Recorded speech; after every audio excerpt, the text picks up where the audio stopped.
Hey guys, tonight we're diving into the realm of Victorian medical practices, a time when a hospital visit was a gamble, much like trying to win the lottery by picking numbers from a hat made of snakes. We're talking leeches, dirtier than that one sock you found under your bed last month, and surgical tools that look more like medieval torture devices than anything you'd consider beneficial for your health. So, before you snuggle in for this absurd journey, take a moment to like the video and subscribe, but only if you genuinely enjoy the delightful chaos I deliver here.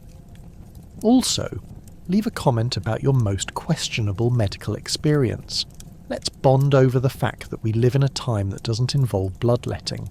Now dim the lights, switch on a fan for that soothing hum, and get comfortable as you brace yourself for the absurdity of Victorian healthcare.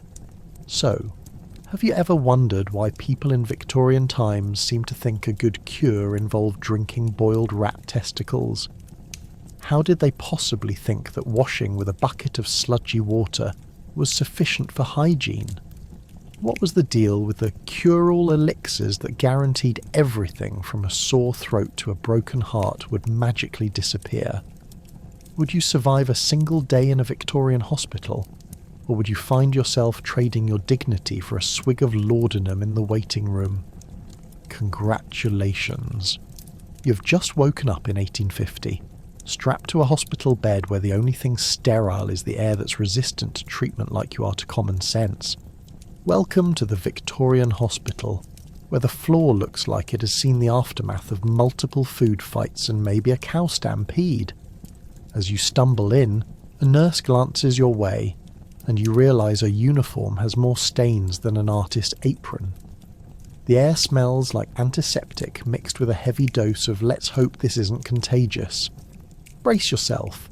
The first welcome you get is a jolly dose of, have you been bled yet? You may want to go back to bed, but alas, the grimy walls and flickering gas lamps seem to conspire against your escape. The waiting room is appropriately packed with patients, each more ghastly than the last. One gentleman seems to be missing a foot, or perhaps he just wishes he were. A woman beside him coughs with a flair reminiscent of a Shakespearean actor. An excellent performance if only she weren't potentially sharing consumption with the entire room. As you glance around, it occurs to you that half of these individuals likely never saw life outside these walls again, and you're about to join their ranks as an unwilling participant in this macabre medical theatre.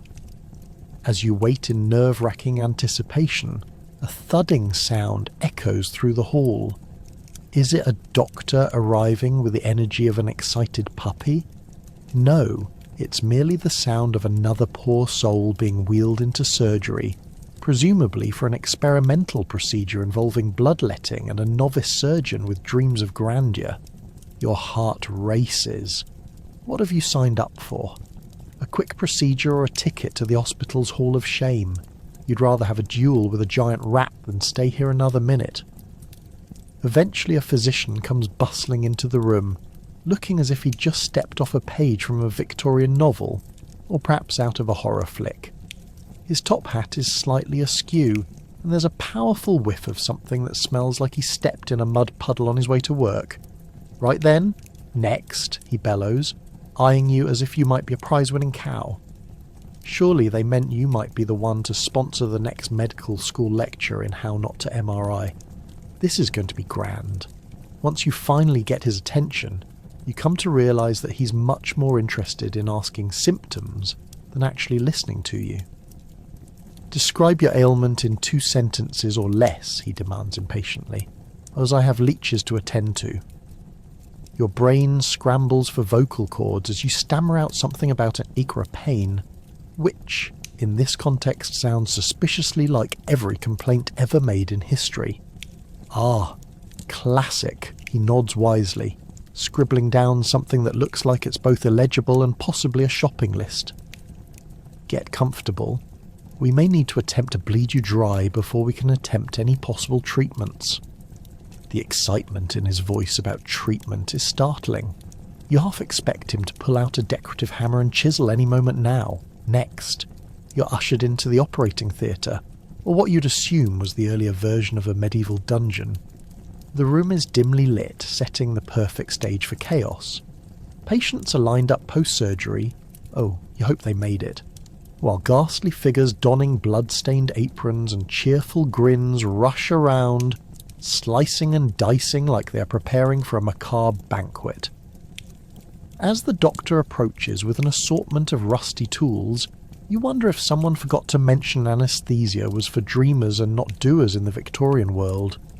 You're about to become an example of this is what happens to those who don't follow directions, and the thought makes your skin itch. Just think of it as a spa day, the nurse winks. You'll wake up feeling refreshed, or at least free of that pesky leg you mentioned. Finally, they haul you onto the table, which feels as stable as a three-legged stool, and drape you with a cloth, but it doesn't quite cover the sense of doom settling in. Here we go, the doctor chimes. The chance of you surviving this experience feels approximately equal to winning the lottery twice in a row, while stumbling upon an ancient treasure map. And just like that, you prepare to experience a whole new meaning of medical hospitality. As the lights plunge into darkness, you can only wonder, will you emerge victorious, or merely as a ghost in the tales of the hospital you have now fully surrendered to? While sitting in a waiting room that resembles a Victorian horror flick, you get comfy while the doctor uses more astrology charts than actual medical knowledge. You'll be diagnosed with a humour imbalance, because who needs modern science when you can decide your ailment based on the positions of the planets? Ah yes, Jupiter is in retrograde, clearly a bad sign for your cough. As you flip through the dog-eared magazines with titles like The Brooding Victorian and How to Live Forever, only not really, you realise you'll need more than a dodgy horoscope to figure out why your head feels like a marching band has taken up residence in there. When it's finally your turn, you shuffle into the doctor's office. The doctor, a dishevelled fellow who looks like he hasn't seen the sun since the invention of the printing press, greets you with a smile that suggests he might have had one too many cups of goes well with a liver tea. He peeks at you over a stack of dusty journals filled with questionable remedies and even more questionable deductions. "Let's see," he says, scratching his chin thoughtfully, a far-off look in his eye. "I believe you're suffering from an excess of phlegm due to a stagnant yellow bile, possibly caused by this year's potato blight." You blink in confusion. "Potatoes? You didn't even eat any potatoes last week." Or maybe it's just that you've been anxious about that silly cough of yours. I'd say it's probably the result of bad thoughts. With no actual explanation offered, your doctor pulls out a bloodletting tool, an antiquated knife that looks as though it was borrowed from a cannibalistic culinary school, and insists on taking a little blood to fix your humours. You can't help but think, if I survive this ordeal, I'm definitely going to need a bigger bottle of aspirin for my sanity. As he expertly, or not, slices into your arm, you ponder just how many incredibly rich doctors these methods have produced, not to mention those unfortunate enough to be on the receiving end of this diagnostic roulette.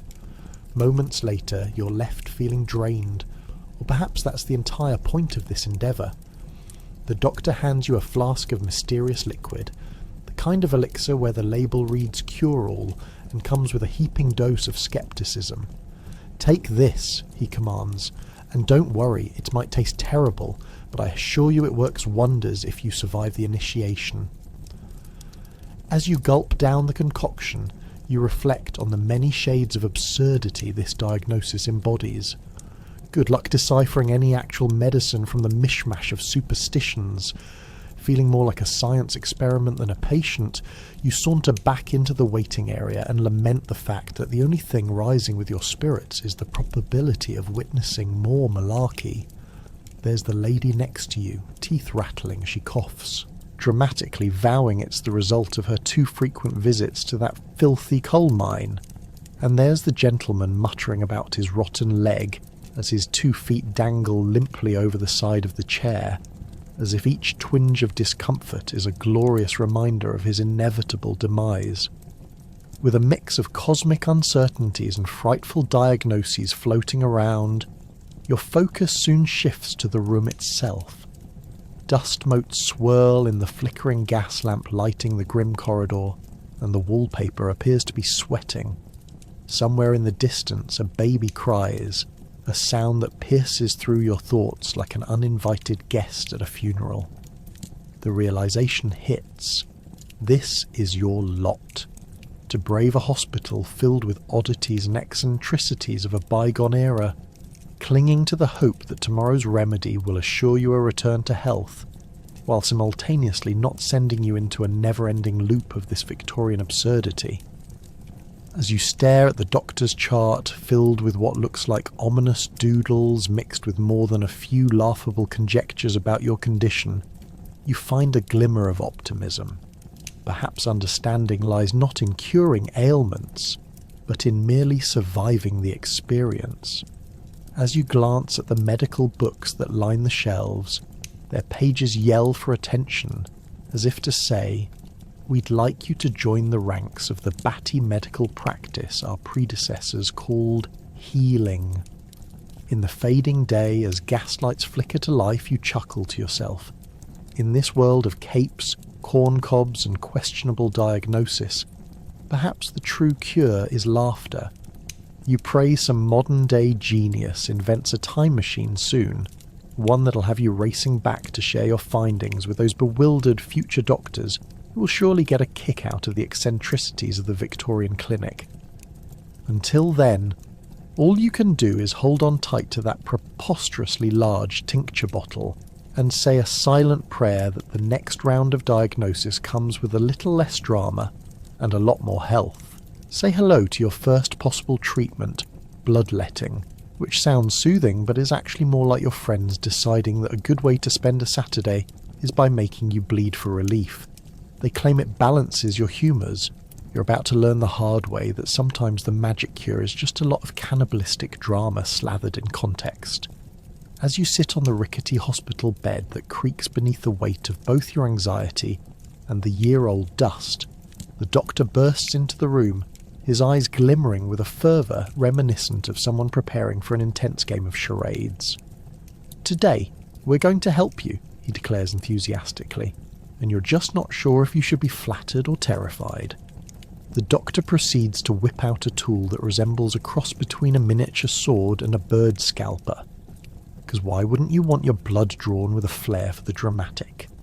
You briefly wonder if he moonlights as a failed stage magician before the curtain rises on your personal horror show. Bloodletting is a time-honoured tradition, he proclaims like a carnival barker hawking the best in medicine. It's quite natural, like spring cleaning for your body. Sure, cleaning your inside sounds nice, but when's the last time anyone suggested deep cleaning your entire bloodstream with a rusty razor blade? What's worse, you keep hearing whispers from patients who had to give up their limbs in this healing practice. I mean, if half their legs are missing, what's next? Selling your kidney for convenience? Before you can backtrack your way to sanity, your arm is thrust toward a makeshift sloping table. There's a moment of hesitation. Your brain is screaming for survival while your arm is locked in place, like a reluctant magician's assistant trapped in a water tank of doom. Now comes the fun part. The doctor applies a hot compress to your arm. Because why use anything modern like a proper treatment when severe heat could lead to intense skin blisters? Not to mention the delightful prospect of a severe burn. You wish you had brought a book, or maybe a snack, to distract you from the impending doom of losing half your life force to some sadistic tale of survival. The doctor's chuckling at your discomfort, presumably gearing up to ask if you're ready. You can almost hear the audience, your fellow patients, in the back whispering, "I'd hate to be that poor soul." Finally, the blade pierces your skin, and for a brief moment you're falling into that delightful denial that exists in hospitals everywhere, wishing you were anywhere but here, like sitting in a hot tub made of money, enjoying a cocktail served by your personal masseuse. Unfortunately, reality strikes harder than the doctor's unsteady hand, and suddenly your life is being drained out before your very eyes. The crimson flow starts mirroring your unravelling sanity. Has anyone thought that less blood could lead to less common sense? After what feels like an eternity, you find yourself having a revelation. Bloodletting isn't a miracle cure, it's an elaborate episode of a terrible reality show you should have never tuned into. The cherry on top. Your doctor looks relieved as he sighs while collecting your refreshing gifts of crimson fluid, as if he's been waiting to stack up his inventory of imaginary potions. That'll do wonders, he assures you with a grin that could be interpreted as manic excitement or perhaps deeply unsettling. Then, just as you're about to pass out and truly give in to the sweet relief of unconsciousness, the doctor leans in close and offers nugget wisdom. Now, drink this, made from crushed snake heads, and utterly delightful. He might as well have offered you his shoe. So, there you are, bloodied and bruised, feeling all the wrong kinds of balance as you attempt to stand up. The aftermath of a bloodletting session leaves you with an emptiness that isn't just physical. Every step you take feels less like progress and more like a meditation on your poor life choices. You realise, much to your dismay, that as you stagger into the hospital's dingy restroom, there's a part of you that appreciates how bizarre this whole experience truly is. And as the days unfold, bloodletting seems less like a remedy, and more like a cautionary tale, a story warning of the dangers of blind faith in questionable medicine. Because let's face it, at the end of the day, choosing between your unfortunate ailment and a sharp piece of metal wielded by a whimsically overzealous physician is not exactly the best way to determine whether to be grateful for modern healthcare. You can almost hear the laughter of future generations who took one look at a bloodletting kit and promptly declared it the worst mix of medieval and medical. So, who needs to be bled when a little bit of common sense will lead you straight to better health, a good doctor, and maybe a nice cup of herbal tea instead? Prepare to meet your apothecary, a sort of medieval mix of pharmacist and witch doctor, ready to dispense whatever potion they think will do the trick. Have a headache? Here are some powdered leeches. Coughing up a lung? Let's wash that down with some opium-infused tincture, because who needs common sense when you can wallow in a blissful herbal stupor? As you enter the dimly lit apothecary, the first thing that hits you is the smell. An olfactory cocktail of dried herbs, questionable spirits, and perhaps a hint of something that could only be described as definitely not food. You attempt to breathe through your mouth to avoid gagging, but you quickly discover that this is also a terrible idea because now you're tasting the bargain bin of the grim Reaper's pantry. You stroll over to a wooden counter where jars labelled with almost illegible handwriting, "House Mysterious Substances." You can't quite tell if they're remedies or the ingredients for a potion that would make an excellent rat attractant. The apothecary, an eccentric-looking fellow with a beard that resembles a bird's nest, greets you with a toothy grin that could only inspire confidence if you're a hardened survivalist. He boasts wild tales of incredible cures that sound suspiciously like they were recycled from bedtime stories. You've a touch of the sour stomach. Try this. An elixir of crushed toadstools and something called dragon's breath. It'll set you straight. Ah yes, dragon's breath, which you can't help but wonder is actually a highly caffeinated drink designed for the bravest, most foolhardy among the community. You politely decline, fearing for your taste buds and why there's a lizard in the corner eyeing you as if you owe it rent. Next, you turn your attention to a bright green concoction labelled Grandma's Home Brew. It's tempting, but legends of this particular brew claim that it might cure anything from a bad mood to a lost shoe. You can almost hear the whispers of the town meeting discussing the last person stricken with a bad mood after taking it. Let's face it, he seemed happier 6 feet under than he ever did over a still-living dispute. Worry not, my good friend, the apothecary chirps. Everything here is natural. Just a blend of Mother Nature and a little something we don't mention, Just herbs and spices, I assure you. A little something we don't mention. That's the kind of transparency you expect from a carnival barker, not a healer. You begin to wonder if seeking modern medical advice would grant you a nice clean diagnosis. Perhaps one that starts with "don't drink this" and ends with "go home and rest." So you settle on a herbal tea, convinced this is your only safe bet. It smells vaguely pleasant, so long as you ignore the fact that it might have been originally brewed from the resident rat's nest. The apothecary, however, assures you it is just chamomile, surely practically harmless. You prepare yourself to drink this tea that might either put you into a cosy stupor or send you spiralling into an herbal coma. You take a hesitant sip and it tastes, well, like despair mixed with dying dreams of a summer garden. It's a flavour that will stick on your tongue like misinformation at a cocktail party. After cringing through a few mouthfuls, who knew chamomile could evoke so many feelings? You decide it's time to regale the apothecary with your ailments, hoping he'd miraculously possess a cure that's not used to mend broken relationships or keep the local cats placated. But here's the kicker. You learn that the best medicine for many ailments in their eyes is simply take it easy, no exertion. In other words, how local wisdom, grounded in despair, morphs into the rest cure. Who'd have thought that avoiding exercise would be the key tenet of 19th century wellness? You find yourself wondering whether you stumbled into an apothecary or a motivational speaker's workshop dressed in rags and dubious odours.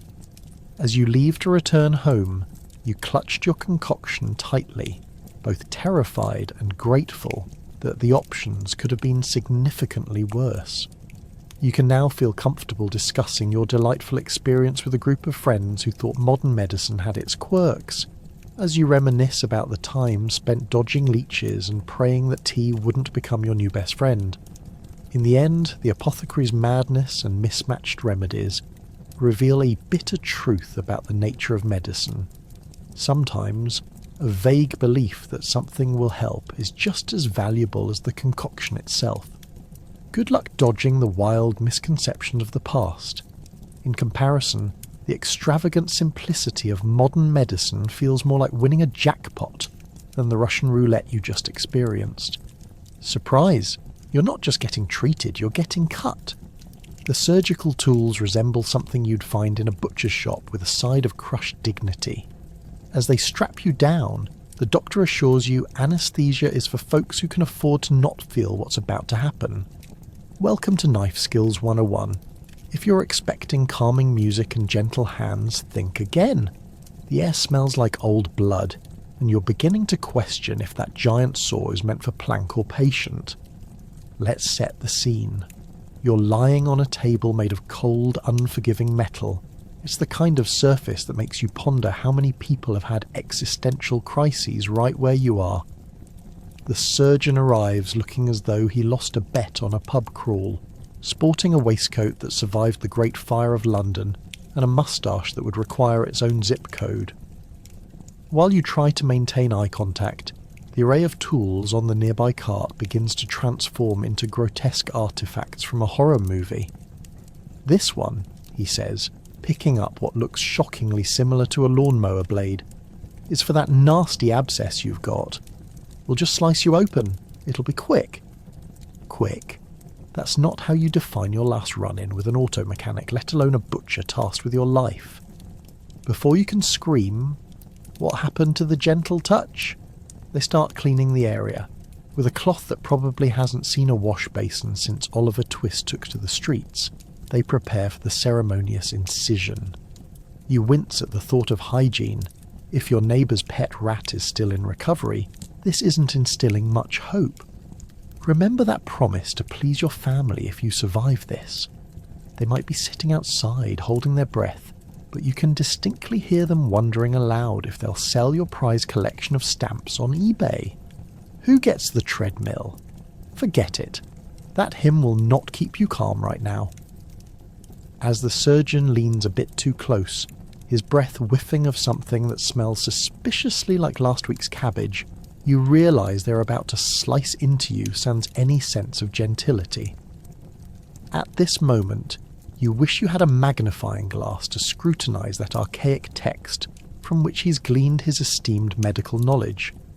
Somewhere among the floral patterns of Victorian wallpaper is the assurance that the lovely healer upstairs made it through a similar scenario.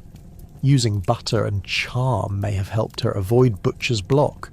You regain your composure and summon a small amount of courage. "Isn't there something we can do?" you whisper, trying to plead with sanity while your stomach dances a bizarre jig.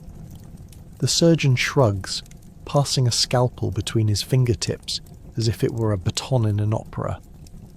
"Seriously, for such a minor procedure, we simply don't have time for niceties. Now hush," he declares, commitment flaring in his eyes as he prepares for what can only be described as a Victorian version of cross-training gone wrong. The actual cutting feels like a slap from a ghost, numb but shockingly palpable. As you drift between consciousness and delirium, you can't help but wonder if it would be cheaper to just replace your entire body. Every slice reveals tissues and muscles beneath, parts of you that probably had a different life plan, now exposed like a poorly wrapped gift. And that nurse with a giggle fit beside you, chuckling at your discomfort. You'd think she was auditioning for a comedic role in a macabre circus. And here's the kicker: post-surgery care. They really think they can just patch you up and toss you on home like it's a game of medieval hot potato. No one's saying goodbye or see you soon. Instead, you're met with a more heartfelt, "Try not to bleed too much before you leave, and if you feel faint, just pass out in the corner. Rotation is key." A standing ovation for such insight. But here's the bright side. If surviving such dystopian endeavours doesn't turn you into an urban legend, at least your plight will serve as dinner conversation for friends who simply can't fathom the horror show you just survived. Better yet, that fog of self-valorization might just shadow your lurking sensibilities, wearing down the memory of that lampoonish procedure to grow into an absurd story you can surely use at parties. So, you leave the hospital with a blend of awe and terror, swearing never to take modern healthcare for granted again. Because when the future rolls around, equipped with anesthesia and sterile instruments, you'll be the one recounting these fabulous misadventures to friends. Because the only thing more entertaining than Victorian surgery is the notion that you survived to tell it. Let's talk hygiene, or the severe lack thereof. In the Victorian era, washing is like a holiday. You only do it if you feel exceptionally festive or dirty enough to notice. Hospitals were bacterial petri dishes, and the physicians thought scrubbing your hands with their old cravat would solve the crisis. Spoiler alert, it didn't. It's as if they believed that a good shake of the cravat was the 19th century equivalent of the hand sanitizer we now know and love. You'll soon realise that simply walking into a Victorian hospital is like stepping into an explosion at a soap factory, without the soap. Imagine you're shuffling down a corridor, faintly illuminated by flickering gas lamps. The walls are thick with the smell of despair mixed with unknown substances that had been thrown together far too casually. Candles sputter without much fervour, and you half expect a ghostly apparition to waltz through, possibly tripping on the puddles of dubious fluid that line the floor. In this world, privacy doesn't exist, and neither does cleanliness. The only thing that seems to flourish is the overwhelming sense of disarray and disease. As the nurse saunters by, you catch a glimpse of her starched bodice, which might once have been white, but now resembles the colour of a slightly battered parchment. And those leggings? They probably haven't seen water since the Great Exhibition. No need to ask whether she remembers hand-washing after touching the last patient. The look in her eyes already gives that away. Perhaps it's a badge of honour. After all, if there's one thing to brag about in a Victorian hospital, it's how synonymous dirt and desperation have become. The shocking truth is that many physicians of the time considered soap optional, believing that frequent washing might deplete the body's natural oils, or some other airy-fairy reasoning. Ah yes, who needs scientific evidence when you can rely on centuries-old myths? You'll soon find that while doctors debate the efficacy of hand washing, residents here are thriving from a plethora of health hazards. Coughs fill the air without hesitation, like a poorly directed symphony echoing through a hall of horror. Throughout this chaos, patients lie in sheets that haven't been changed since the last new moon, a veritable game of guess the stain. It would be a dumpster fire of filth if you didn't already feel too weak to care. You peer over the edge of your cobbled-together sickbed, one that bears a striking resemblance to a torture rack, and gaze about with horror. Welcome to the ward where washing your hands is the same as hoping for a new planetary alignment to save you from your ailments. Now, let's add insult to injury. The surgical masks. They're not the breathable fabric we now associate with professional settings. They're more akin to what one might expect from a half-hearted Halloween costume. These are bits of gauze held together by some questionable stitching, like trying to disguise a microwave as a fancy oven. They might catch a sneeze, sure, but that's if you're lucky. Most of them are recycled from previous surgeries, probably deposited in a corner with the same zeal as Tommy's last science project. One inventive physician tries to convince you that preventing infection lies in a daily dose of fresh air. You find solace in the logic that at least they're not asking you to douse yourself in swamp water. Unfortunately, their only version of fresh air comes courtesy of a window cracked open for only minutes, as if it's another optional feature in this establishment. In the end, the Victorian approach to hygiene makes modern sanitisation techniques look like a 5-star spa treatment with aromatherapy candles and heated towels. You'll lie back in bed, contemplating whether a mother hen would have offered a more hygienic atmosphere for recovery. The truth is, any modern hospital feels like a sanctuary compared to this chaos, and that's saying something. With indoor plumbing and straightforward cleanliness, modern-day care looks like a spa comparison you never thought you would need to define.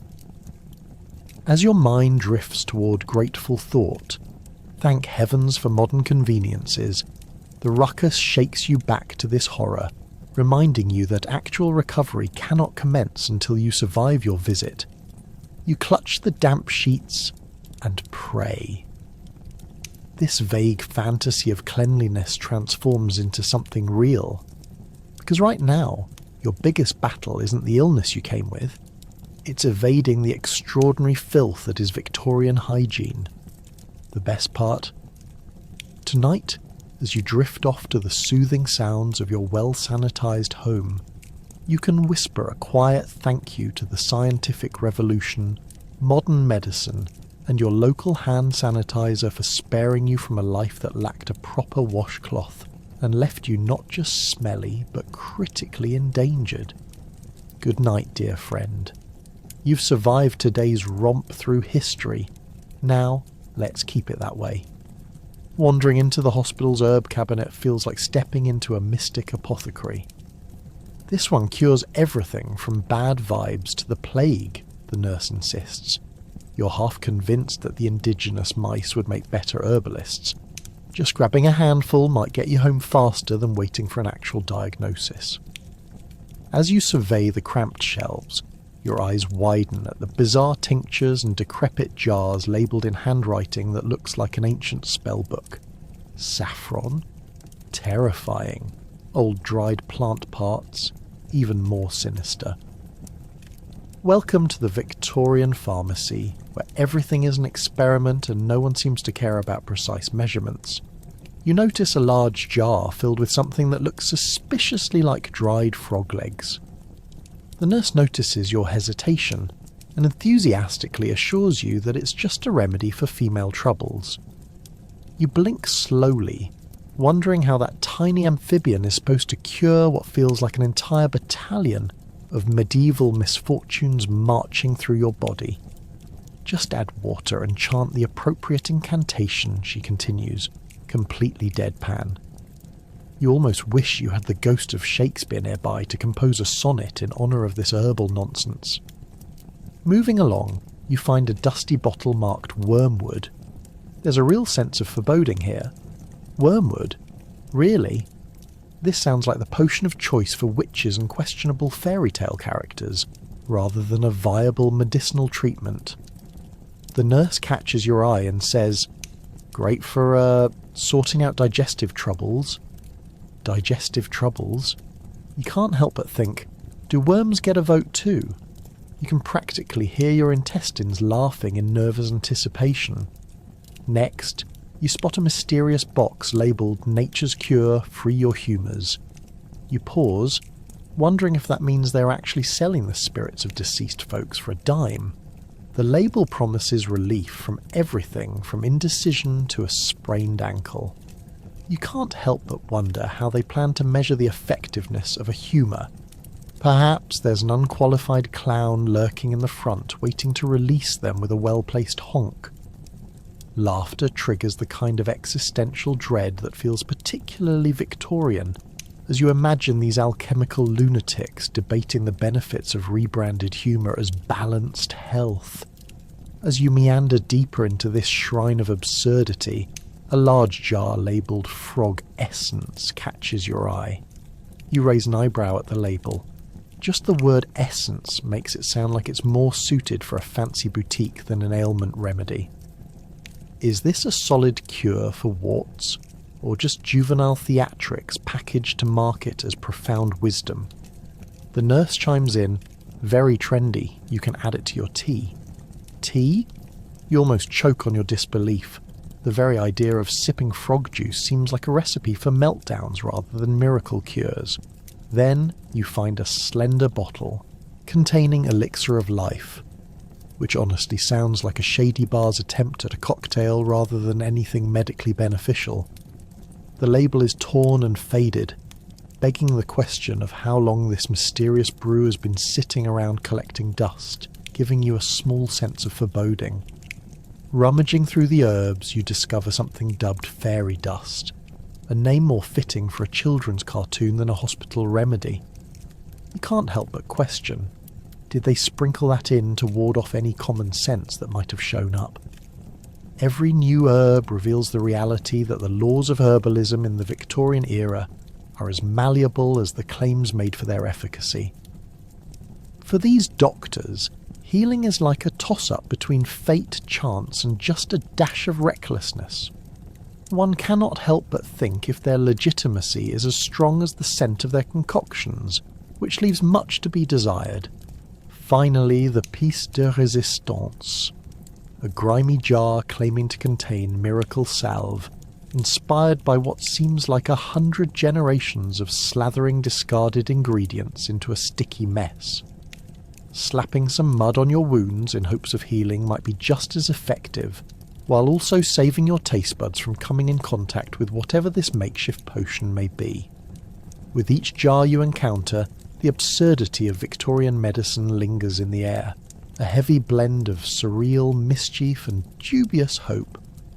As you exit this herbal horror show, you can't help but appreciate the sheer creativity and comedic chaos wrapped in a single trip to the hospital.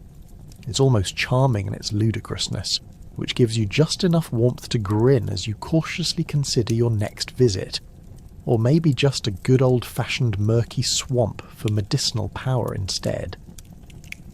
After all, one can only handle so much healing before wondering if simply not bothering altogether might be the best course of action. Comfort in a Victorian hospital bed? That's like expecting a pig to fly. Made of iron, straw, and questionable padding, sleeping here feels like trying to win a game of Twister on a bed of nails. You're either too cold, too hot, or locked in a sweaty death grip with your sick neighbour. Good luck finding a position that doesn't involve agony. These beds, if you can even call them that, are the kind of contraptions that make you question all your life choices leading to this moment. Picture it. You're nestled in a bed that creaks louder than a haunted house, with every movement sounding just like a cat being stepped on. Worst of all, every time you attempt to shift your weight, the ominous crunch of straw beneath you sends shudders down your spine. What's worse, the straw seems to have come from the last 3 harvests. You might even spot a stray mouse who casually waltzes across your feet, completely unconcerned about the calamity of your existence.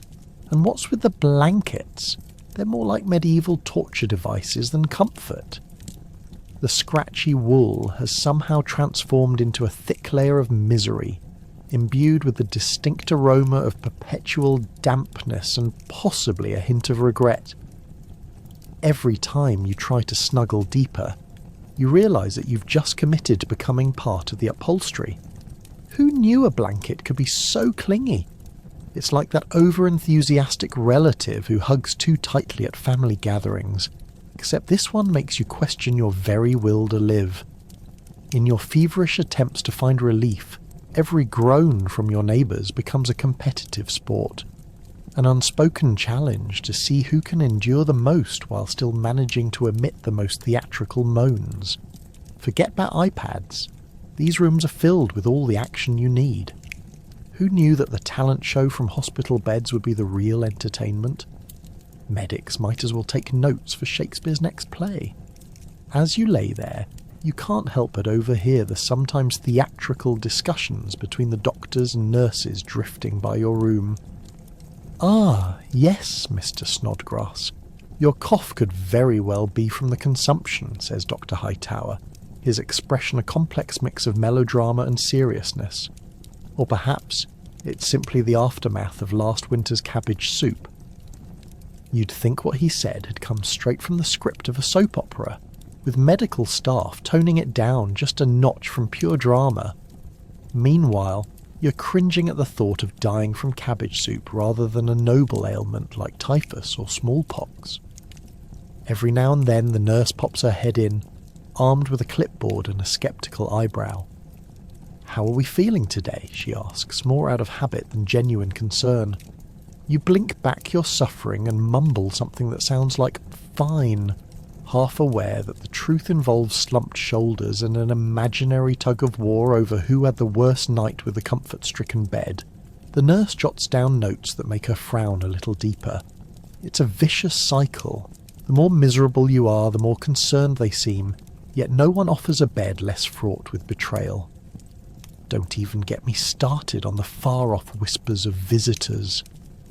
In a Victorian hospital, friends and family show up bearing gifts, whether it be a sprig of wilted flowers or the latest gossip about who died last Tuesday, probably out of nagging coughs or sumptuously titled diseases. Naturally, these companions have never seen a hospital before, and their enthusiasm for your condition has all the warmth of a seasonal flu. "You'll be up and about in no time," they chirp as you eye the bedpan filled with yesterday's cabbage remnants next to you, and you're suddenly convinced freedom might be overrated. As dawn breaks, a vague beam of light filtering through the dusty window, your eyes catch sight of the sun peeking through, illuminating the crumbling walls dappled in morbid shades of grey. It fails to disguise the dreadful reality that awaits you. No water, too much noise, a symphony of sneezes and coughs, and your deathly neighbour debating about the virtues of last year's stale bread. In this setting, cosy is a term that's robustly misleading. So as you drift in and out of a restless sleep on this contraption that may well have roots in medieval torture, reflect on this. The next time you get a stiff neck from your modern mattress, be grateful it doesn't also house a family of mice or smell like rotten turnip leftovers. In that cold, hard Victorian bed, such comforts seem light years away. You just hope someone thinks to bung in a modern mattress or at least call in a decorator. Because ultimately, in the great saga of your Victorian hospital experience, realise that cosy is simply a figment of imagination and might just be an absurd old-timey trick best left in the dust of history. Who knew bedside agony could be this entertaining? You thought doctors had a calling, right? Spoiler alert. The bedside manner of Victorian physicians is more chop-chop next patient than How does that make you feel? Get ready for a battle of dramatic tears and muted sobs as you try to explain your symptoms. Don't expect empathy. They thought discussing your ailments was flirting. Picture this. You walk into the consulting room. The air is thick with the fragrant medley of sweat, antiseptic, and an unshakable sense of despair. The physician enters, barely glancing at you. Instead, he's rustling through a stack of patient notes that look like they were last updated during the War of the Roses. "Ah, Mrs. Thompson."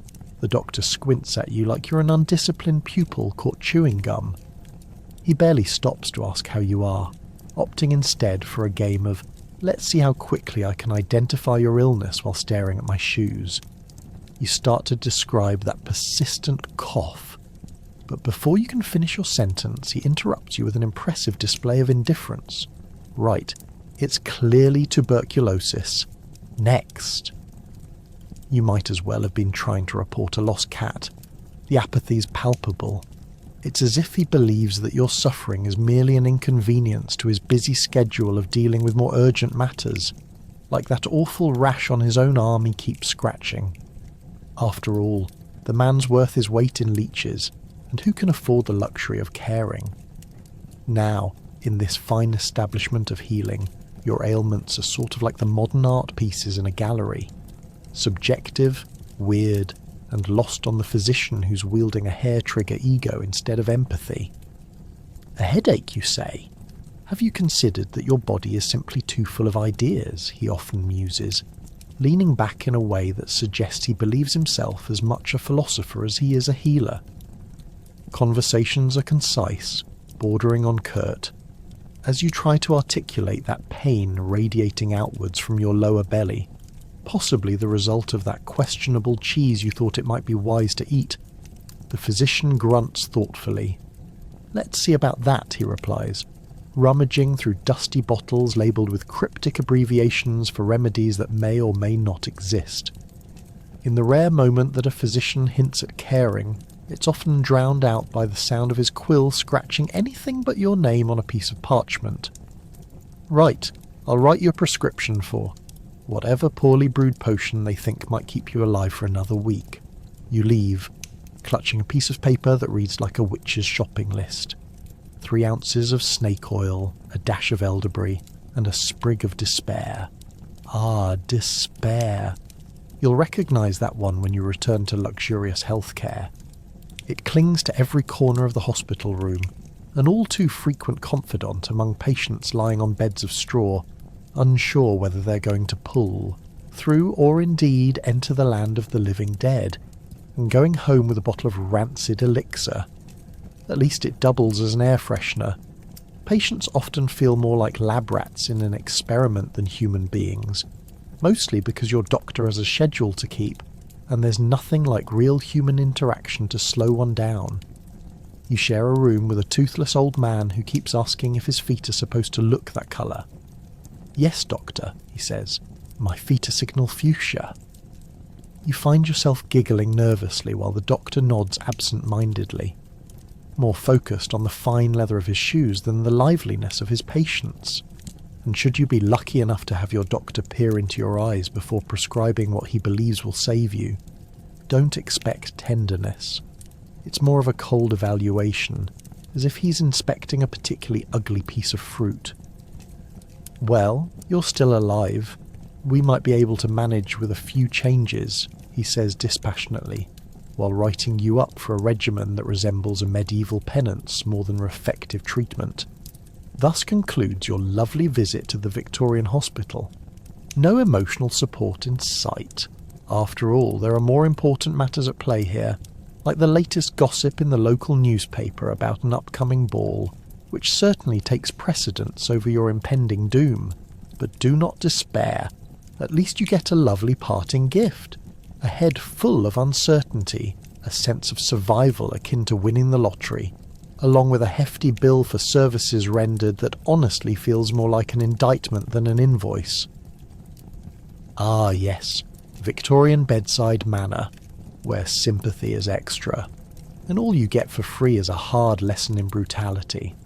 Enjoy that modern health insurance of yours, even with its questionable caveats, and be grateful if your doctor includes a sympathetic nod or two. Meet your medical heroes, the doctors whose ideas range from genius to career-ending insanity. They've read all the research papers from someone named Dr. I just made this up. Bonus points if they blame your illness on your wife's poor cooking. Fair warning, some will ask to borrow your leg for their next herbal experiment. Yes, folks, in the respectable Victorian hospital, physicians weren't just practitioners. They were artists sculpting their world through questionable methods and wild theories. They wielded their stethoscopes like wands, treating ailments with a cauldron's worth of potions that could have doubled as a witch's brew. As you settle into a creaky infirmary chair, brace yourself for your doctor's dramatic entrance. A mop of hair that may or may not have been influenced by a windstorm, a coat stained with remnants of a decent meal that did not involve a sterile kitchen, and a smile that suggests they've just stumbled upon the secret to eternal youth, or at least a recipe for a good gin. "Ah, you're feeling poorly," they exclaim, touching your forehead with fingers that look like they've seen more patients than a geriatric cat at a vet. Have you considered that the spirits of your deceased relatives might be impacting your liver? Let's try bloodletting first.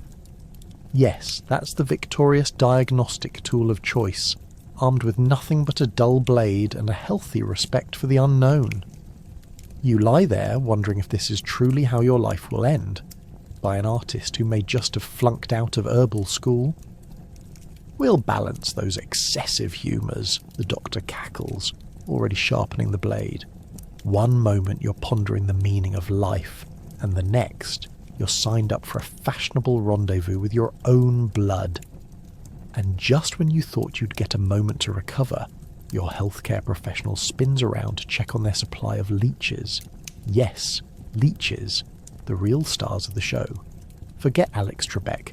Here come the 7 slimy little scripts of medieval therapy. Let's be honest, if the leeches don't get you, the doctor's personality surely will. You have no choice but to hope they're part of a new self-help documentary titled Leech Therapy, Nature's Way of Helping You Suck It Up. But let's dive deeper into what these eccentric characters consider medical knowledge. They might swear by vinegar as a cure-all, yet sometimes they forget vinegar is a food, not a magic potion. As you daydream about your next meal, you overhear your peer rustling with excitement. "I heard it can also cure heartache." Is that right? If only heartache were as easy to make disappear as yesterday's stew, but alas, hope doesn't come pre-packaged. Now, heads up. Your physician has just consulted their crackpot medical theory handbook and is ready to smoke out some sins. Have you tried lemon juice mixed with opium to reignite your spark? They inquire eagerly. What's the worst that could happen with that delightful concoction? You might awaken as a human fruit salad wearing a blanket of shimmering hallucinations. Sure, you might go blind temporarily, but at least you'll be a piñata for this gloriously misguided experiment. As the doctor leans in closer, you can't help but ponder their bizarre fashion sense. With pockets full of bizarre remedies and a laugh that reminds you of an evil wizard, this is a medical professional who practically screams, "I'm here to help you completely." And now, grab your notebook for your post-consultation follow-up, as they insist you keep track of each night's nightmares so they can figure out if you're actually coming down with the consumption or just need to flip your mattress. Because, you know, modern ideas like sleep hygiene are for people born in a century that cares about mental health. And what happens after every wild treatment?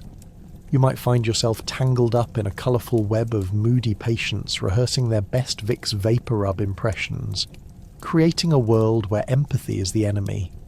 You realise being a patient in a Victorian hospital is like trying to win a talent contest, while knots of uncertainty dance around your nerves. What would the judges think? Oh dear, there goes another contestant whose leg is about to become a herbal experiment. How riveting! By the time you leave, You'll be wondering if your life has truly improved, or if you've just auditioned for a slapstick comedy featuring a bunch of peculiar doctors with questionable taste.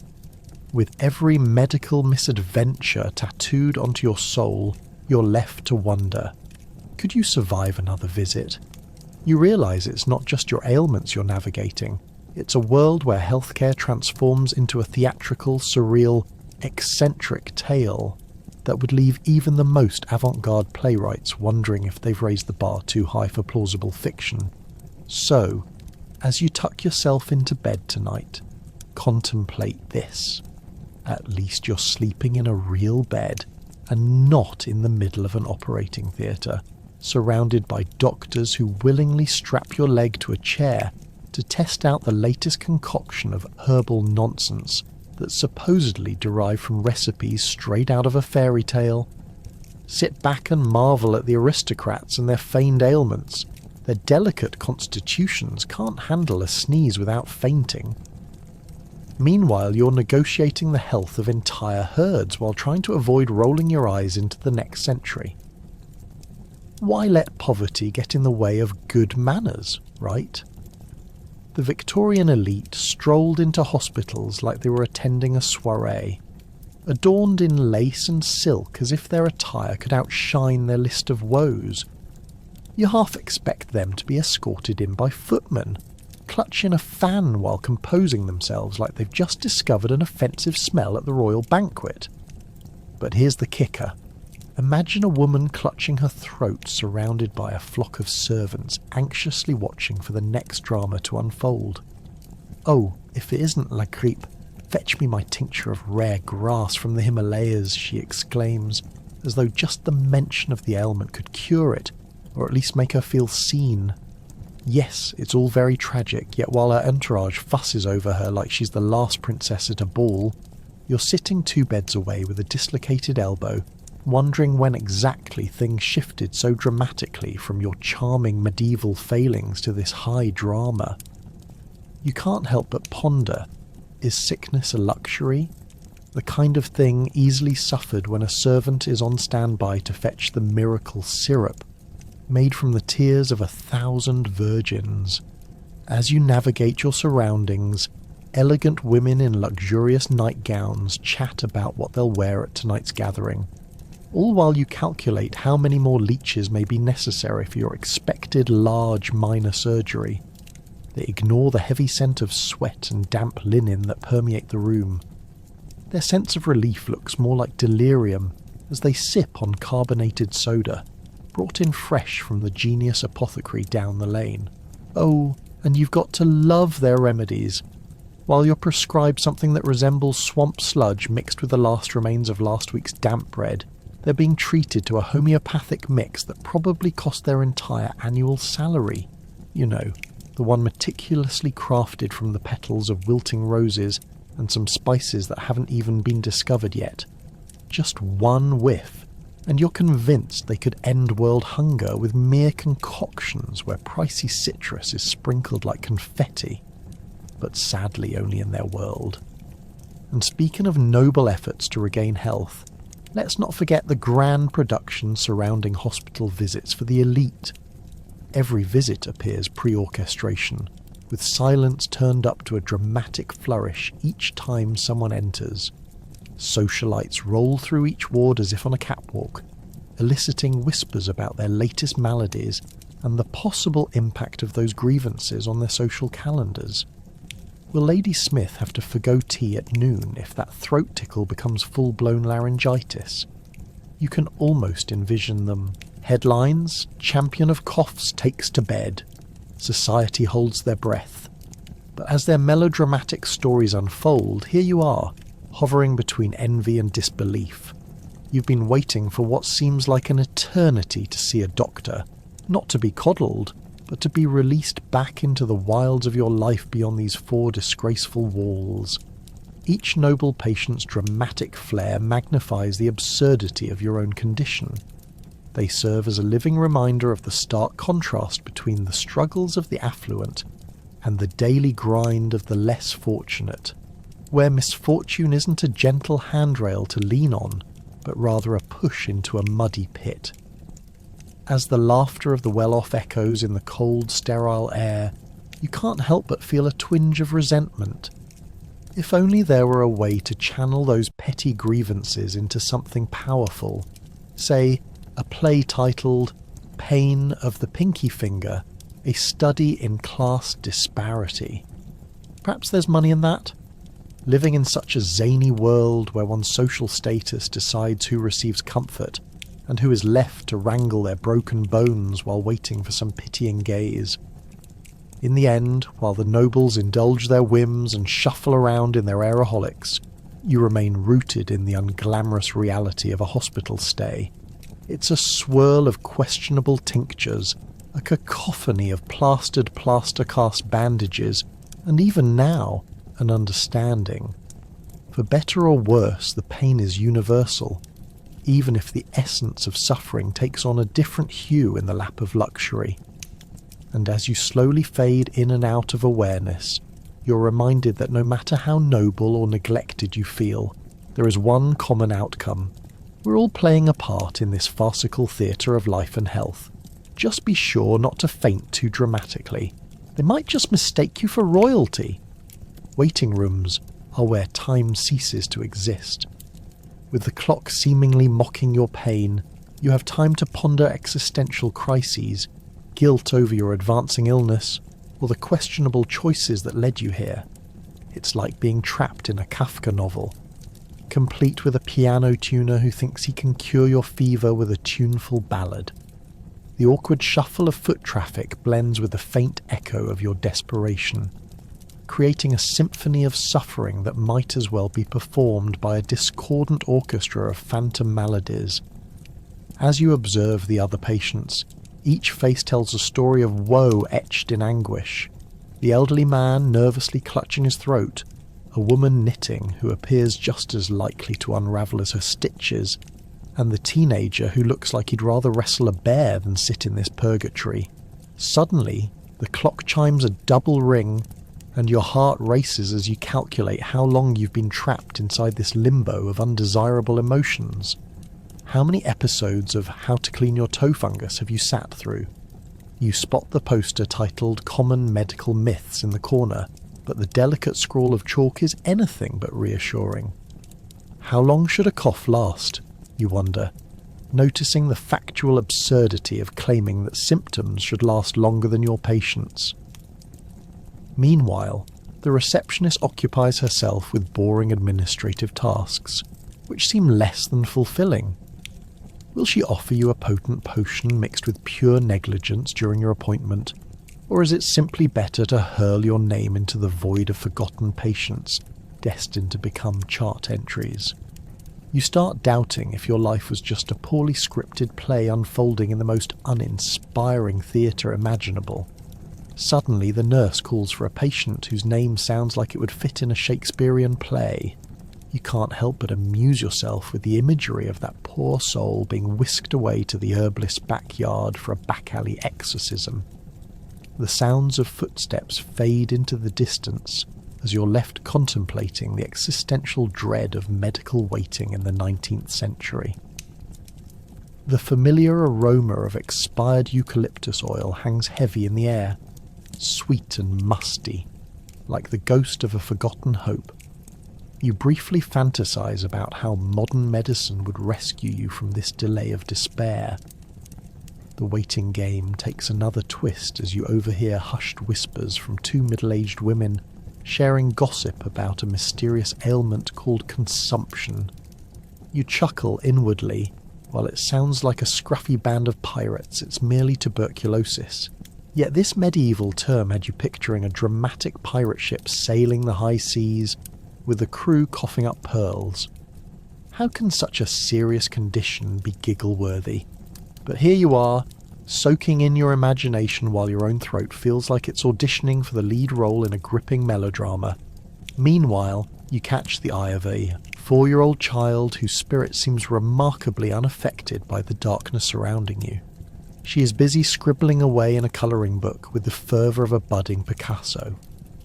Looking over, you realise she's intuitively grasping the concept of hope and creativity. while you contemplate signing up for a life of bathtub gin and leech festivals. As you chill in this purgatory of pain, you consider every possible scenario. What if you're abducted into a secret club of patients who reenact the most unspeakable ailments? Will you be voted off the island for having a hangnail? Your thoughts turn to real episodes of medical horror from history. Would you be called up for a mock ritual to sacrifice your dignity? Perhaps you can throw in a song while you're at it. Oh, what a lovely day for leeches. The image makes you snicker, and somewhere beneath this ocean of despair, hope manages to sprout roots. Finally, the clock strikes the hour, and the nurse opens the door, casually waving you inside with all the enthusiasm of a sloth at a job fair.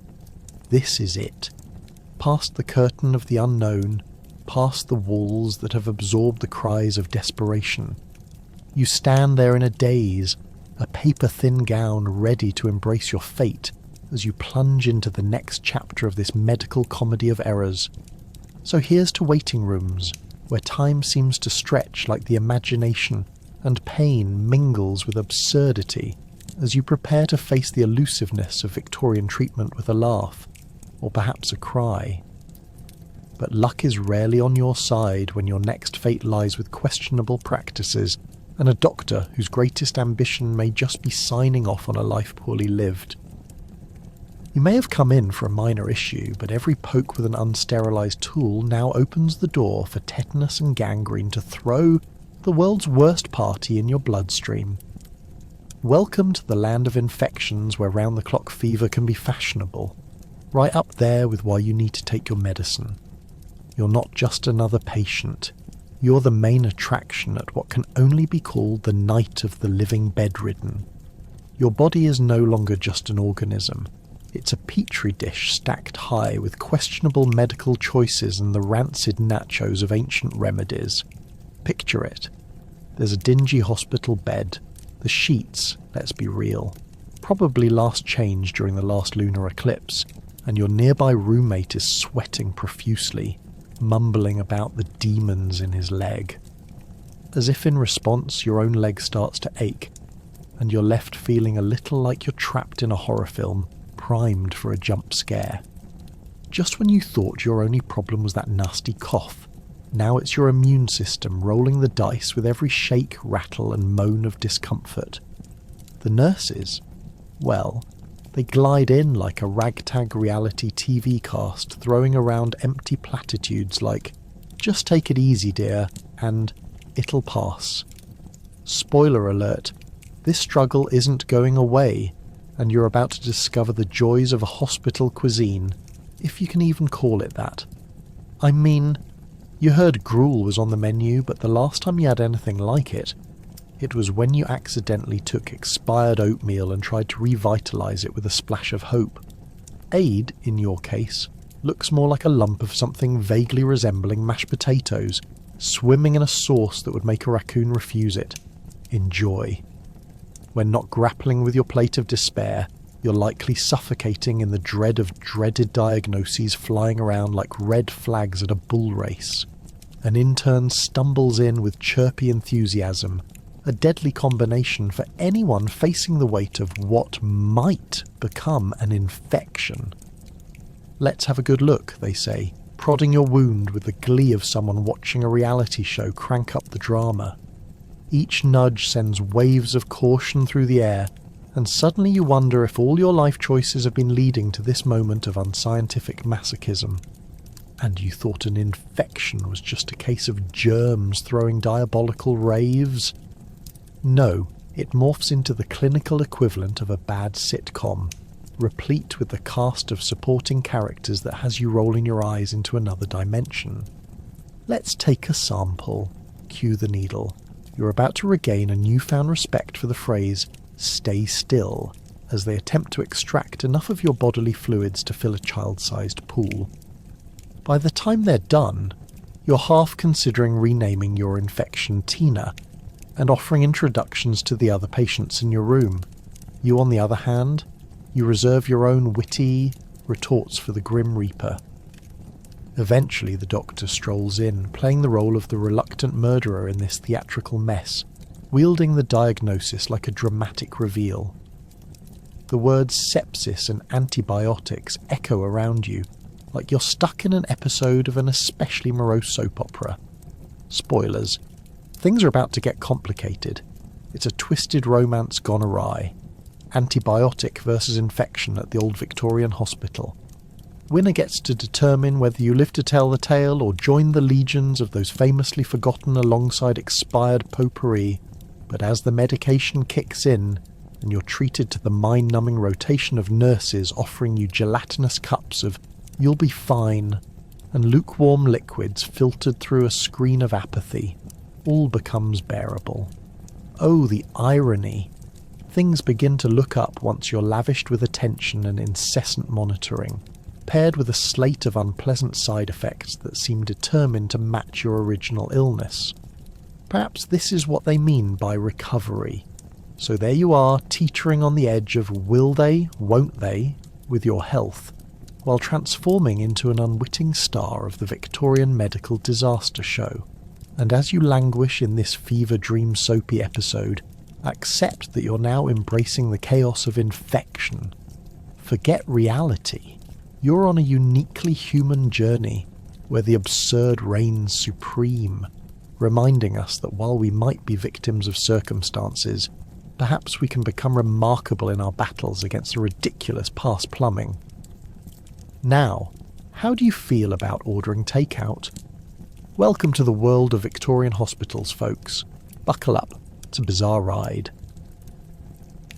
From snake oil to vaguely intended potions made from questionable animal parts, every remedy seems about as effective as throwing glitter at your problems. You'd think someone would notice that your doctor's treatment choice resembles a list from a bad cooking show. Tonight, dear viewers, we're serving rat tails and eye of newt. Picture this. A Victorian pharmacist standing behind a counter piled high with jars of what can only be described as the scavenger hunt prize from a horror film. Each container promises something along the lines of cures all ailments, conveniently ignoring the minor disclaimer. Results may, and probably will, include madness or instant death. Now, as you sit beneath the flickering gas lamp in the dimly lit pharmacy, the scent of something musty clings to the air, mingling the unmistakable fragrance of old leather with an undercurrent of what can only be described as a live chicken that never quite made it to dinner. The doctor leans in with a conspiratorial whisper. This here, a nice draught of batswing tincture, will ease your headache. Presumably, he doesn't realise that half of your headache comes from listening to him.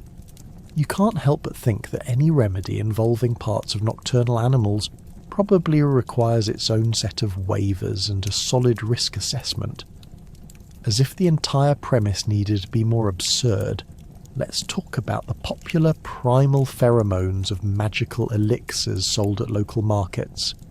Imagine a handwritten sign. Cures everything from sprained ankles to unrequited love, splayed across a wooden stall.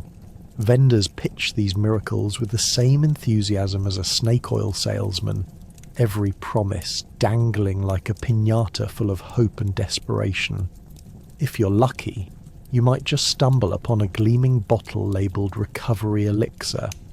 The only thing you really recover from with that potion is your sense of smell, as the ingredients include distilled mystery and fermented regrettable decisions.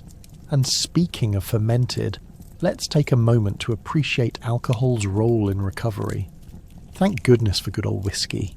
If not for its alleged medicinal properties, you'd have a hard time wrapping your head around why every malady requires you to drink enough gin to fuel the fires of Hades. Whether you're nursing a head cold or contemplating the meaning of life, and why your bathroom is now a solid game of trials and tribulations, nothing says, "I'm definitely not dying," like a well-timed gulp of cheap whiskey. Unfortunately, the heroes of this story don't always wear lab coats. Instead, they come dressed as jugglers of fortune, barber surgeons and leech lovers, Who knew a nightmarish daydream could include a man with questionable motives wielding a knife he'd sharpened for days just for you? So much for a cut above the rest. In his back pocket, a small sack of leeches waits expectantly, their beady eyes seemingly fixed on your attire as if you've just entered the realm of wearing that dress to dinner. The only thing more horrifying than being sliced open is the reassurance that leeches are now your circulation enthusiasts, rearranging your bloodline as if it were a type of abstract art. Venturing into the world of mortification, even that delightful cleaning up with vinegar, you'll find treatments that consist of hoarding drowsy bitterroot and dreamily splashing on pungent concoctions straight from the vine. In vain attempts to convince everyone that nature knows best, the age-old wisdom of applying the stink might be a way to ward off ailments, much the same way you'd think freshly baked bread would help rid you of debts. Spoiler alert, it doesn't. Yet, surreal as it may sound, there's a fine silver lining to this tapestry of confusion. Almost every bizarre treatment comes with a side of humorous anecdotes, fishermen's tales, and community engagement vibes. You may wonder if, unbeknownst to them, these practitioners are operating on the complex theory of distraction, whether it's snake oil, leeches, or an unfortunate blend of medicinal umami. Nothing draws a crowd like an outrageous tale of a cure gone awry. It's an art of turning your perfect evening into a lively community bonding experience steeped in irony, laughter, or perhaps murderous intrigue. And so, as you sit in the depths of old-timey medicine's muddled snare, you become all too aware. Absurdity often walks hand in hand with necessity. Many concoctions out there exist just to remind us of one absolutely vital truth. When it comes to healing, laughter might just be the best medicine, unless, of course, it involves bat wings and rat tails, in which case, perhaps just stick with a gin. As the surgeon approaches with what appears to be kitchen implements, you cringe in anticipation. Spoiler: if you survive, it'll make for a great story. For them. Because misery's never too far away when you are their documentary subject on the consequences of incompetence. The gleam of a rusty saw catches your eye as your heart races faster than a Victorian racehorse sprinting to avoid the plague. You can't quite grasp why they'd think a tool meant for slicing bread might work just as well for slicing skin, but hey, this is 1850, and nothing says advanced medical practice like a bit of improvisation. Imagine it, your doctor, dressed in a perfectly starched white coat that hasn't seen water in a month, adjusting his spectacles that seem one sneeze away from flying off his face. He glances at you with a grin that can only be described as enthusiastic. Is this the same enthusiastic that will keep you alive, or one that just realised his lunch, made entirely of mystery meat, has not yet digested? This is where the real fun begins.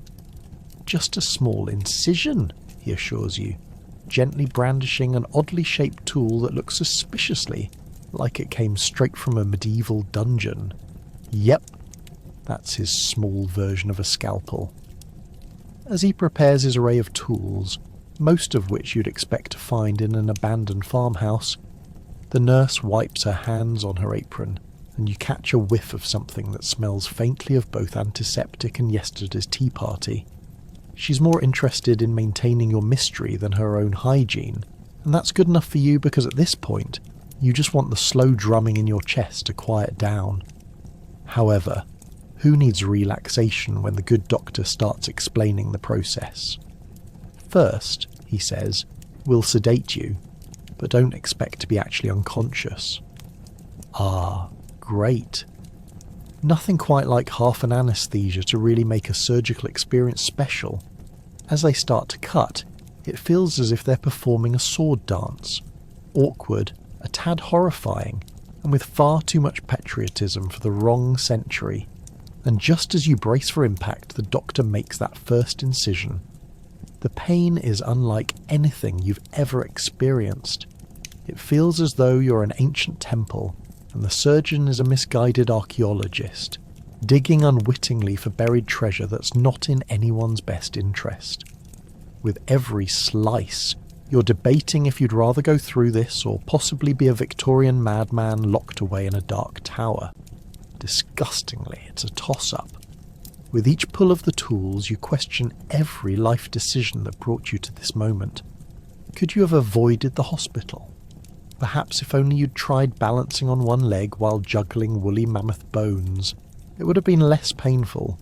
But it's too late now, and all you can do is wince while the doctor snacks on the thrill of his own bravery, whistling tunelessly as if performing in a circus rather than a den of misfortune. Suddenly you hear a shout from the corner, "Hold steady!" and realise that it's not so much a battle of your resilience as it is a dance of surgeon and insanity. As the nurse keeps track of who is still medically viable, you catch sight of her muttering something about better luck next time, and find yourself wondering if maybe you could spontaneously develop a phobia of hospitals right now. It would certainly make your impending doom seem far less embarrassing. Eventually, after what feels like a small eternity, the cuttings become less chaotic. You're congratulating yourself for not fainting, or screaming like the madman they believe you must be by now. But things don't seem to be getting better.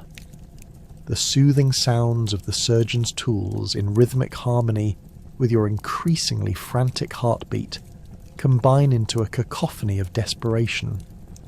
In the far distance, you can hear a patient moaning about the last treatment that didn't involve a lumberjack's toolkit, and you silently thank your stars not to be on that side of the room. Before you know it, the doctor lets out a jubilant, "Well, we did it." Those words hang in the air, dripping with irony, like burning tar on a summer day. You take a deep breath, realising, while your body may be gushing like a poorly handled faucet, the surgery is finally over. At least now, when people ask how you survived the surgery, you'll have the best, most terrifying story to tell. A glorious legend of kitchen utensils and haphazard courage that can hardly be captured in a textbook. As you drift off into a haze of medication, one thought lingers. Maybe, just maybe, modern medicine doesn't sound so bad after all. So you've survived surgery, feeling like a new person? Not quite.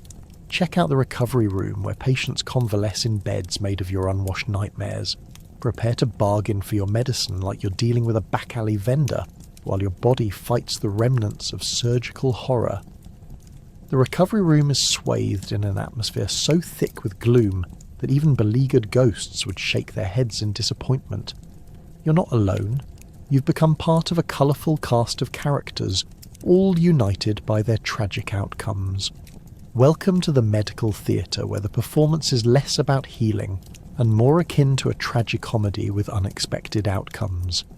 As you gingerly explore your surroundings, everything seems to be a shade of grey, layered with a hint of morbid humour. Nearby, an elderly gentleman was once assured he was merely there for a painless procedure for his gout. Instead, he finds himself whining to the ceiling, passionately insisting that the leeches are actually plotting against him. You want to offer him some comfort, but let's be real. You're also silently wondering if a few of those leeches had made their way into your own post-operative care package. Sure, they might soothe his foot, but are they what you signed up for? The stark reality of the recovery room sets in as the nurse hobbles by, trying to catch her breath after making her latest delivery of questionable drafts. She tosses you a bottle of something labelled miracle cure and not guaranteed to kill you, with directions that include take as needed or until the room spins. The fine print advises against operating heavy machinery or contemplating life choices.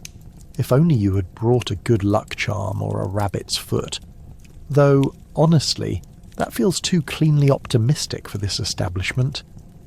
Meanwhile, you realise you can't get comfortable. The mattress could double as a prop in a medieval torture chamber, made up of hay that's long since morphed into a part of the building. It creaks ominously beneath you, echoing every regret in your life while welcoming the various creaks and groans that accompany your recovery. To make matters worse, the only nurses on the floor are more like disillusioned parents taking care of their misbehaving, ever-complaining children. You catch a particularly peppy one rolling her eyes as she tries to convince someone that their warm cabbage poultice is genuinely a health trend. You've momentarily adopted the role of a passive observer, and the medical terms buzz around you like angry bees. Drainage, incision, morbidity. You start to feel like a character straight out of a horror story, waiting patiently for the script to unfold and praying it doesn't end with your untimely demise. At least you can take solace in the fact that your snacks have upgraded from hospital gruel to, well, gruel with a dash of something resembling ambition. Here's some gelid, something that I suspect was once alive, a nurse cheerfully informs you, shoving a bowl of translucent goo into your lap like she's just handed you the Holy Grail. But let's be honest, the real battle is getting your hands on cheesecloth for your wounds. It's like seeking a rare diamond in a landscape cluttered with rocks that make you question your life choices. Nurses and orderlies flit in and out, adding to the atmosphere of chaos. Faded charts on the walls tell the tales of bygone patients, and at least one patient seems to be convinced he's still in a dream state. "I have a short contract as a tree," he insists, while gesturing towards a plant you can only guess they've been trying to keep alive for years. And yet, in this odd little bubble of trauma and uncertainty, camaraderie blooms. The patient next to you, once a complete stranger, suddenly becomes your best friend as you two trade tales of misfortune. This surgery was supposed to be routine, they tell you, rife with exasperation that could rival your own. Next thing I know, I'm here, obsessing over whether that plant ever gets watered, or if the doctors are serving it the same jellied something we get. Time drips slowly in the recovery room. Between the bizarre conversations, the unending parade of questionable miracle cures, and the ethical debauchery of dubious medical care, the lens through which you view life is changing. You're learning that sometimes the beauty of recovery isn't in the medication, but in the solidarity of suffering. What began as a personal battle transforms into a collective experience filled with laughter, madness, and shared reluctance to engage with the reality presented before you. So, as you sit there, nestled in bed sheets that possibly haven't been washed since the last century, you realise that perhaps you will not only leave this place alive, you may even walk out with an insatiable longing to tell your own wild tales. But first, you have a quest for cheesecloth to complete. Good luck staying out of the blood-stained battleground of recuperation. Visitations by fellow patients bring about a new game called Guess Who's Dying Next. Forget boredom. The bonding here is about survival, or lack thereof. Between visitors speaking of their cures, you might just think a pack of rabid raccoons would provide better company than these doomsaying companions.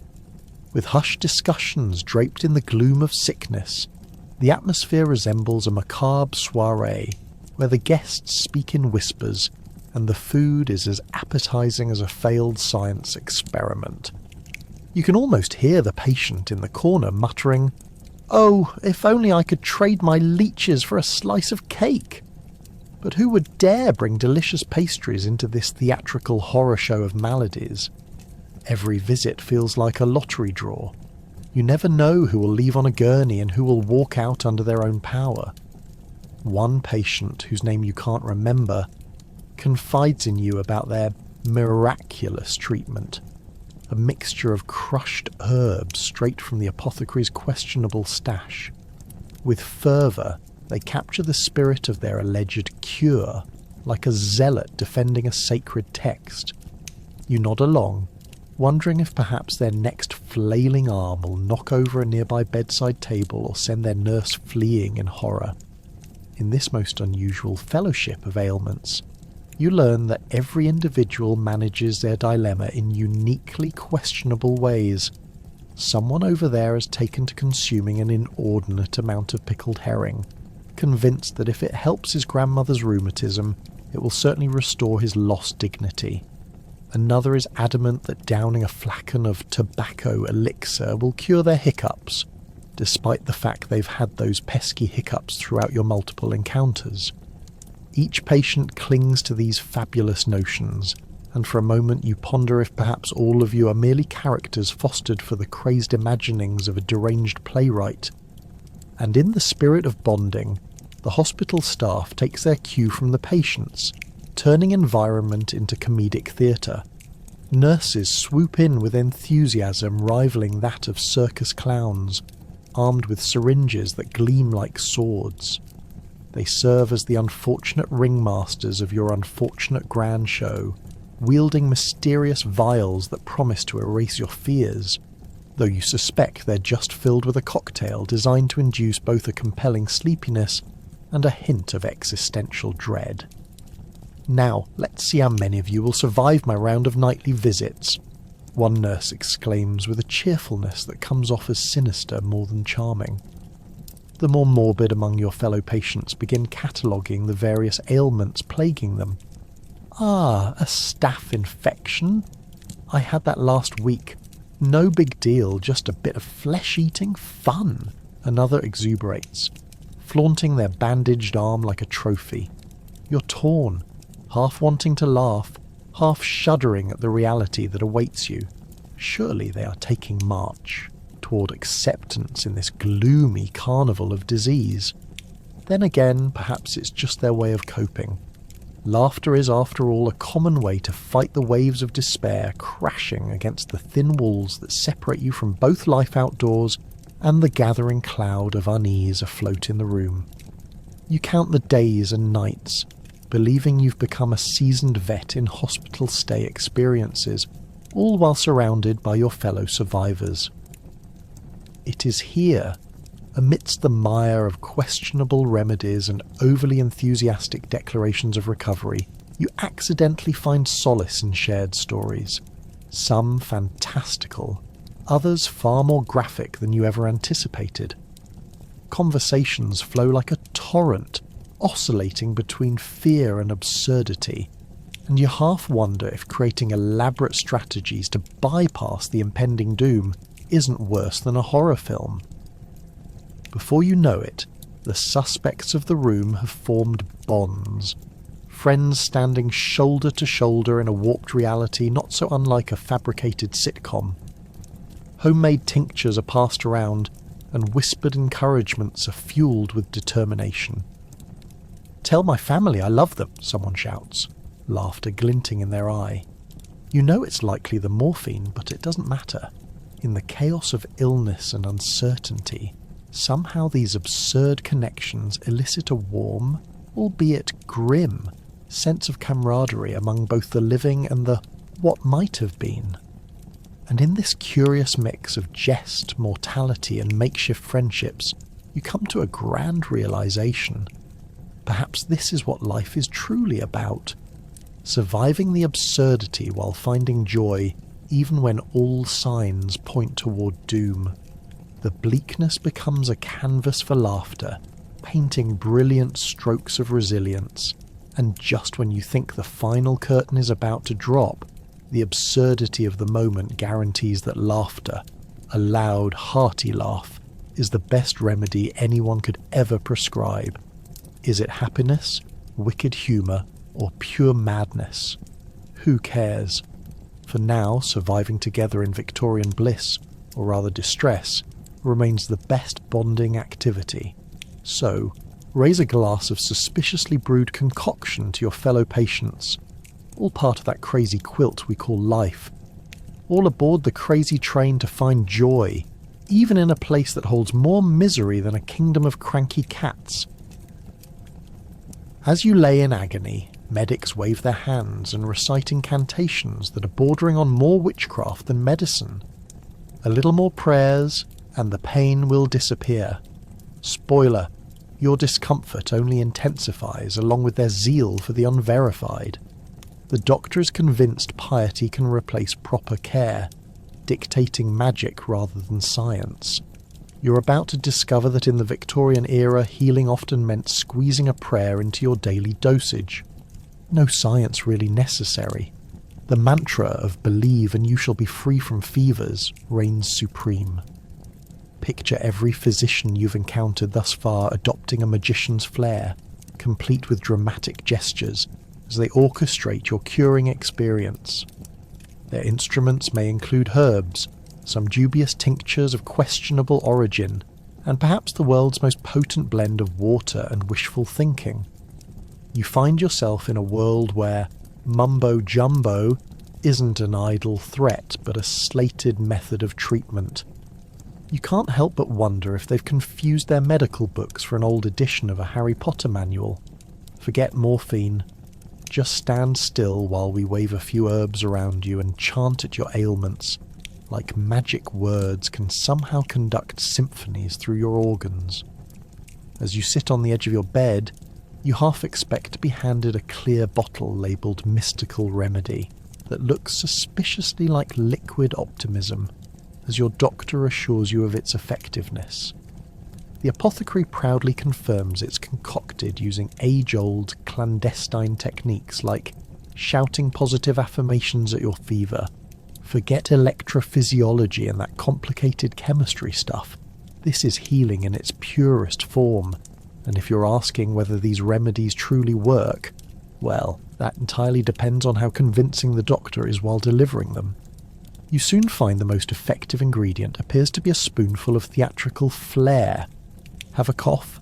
It's likely treated with a tincture of essence of dragon's heart, whatever that may be.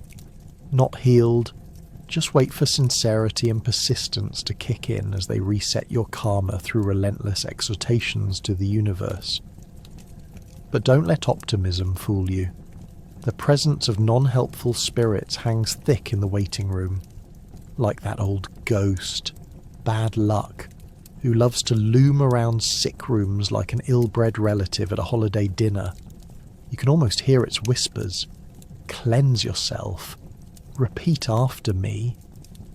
Before you know it, the medics have transformed into healers of the mind instead of hands-on professionals.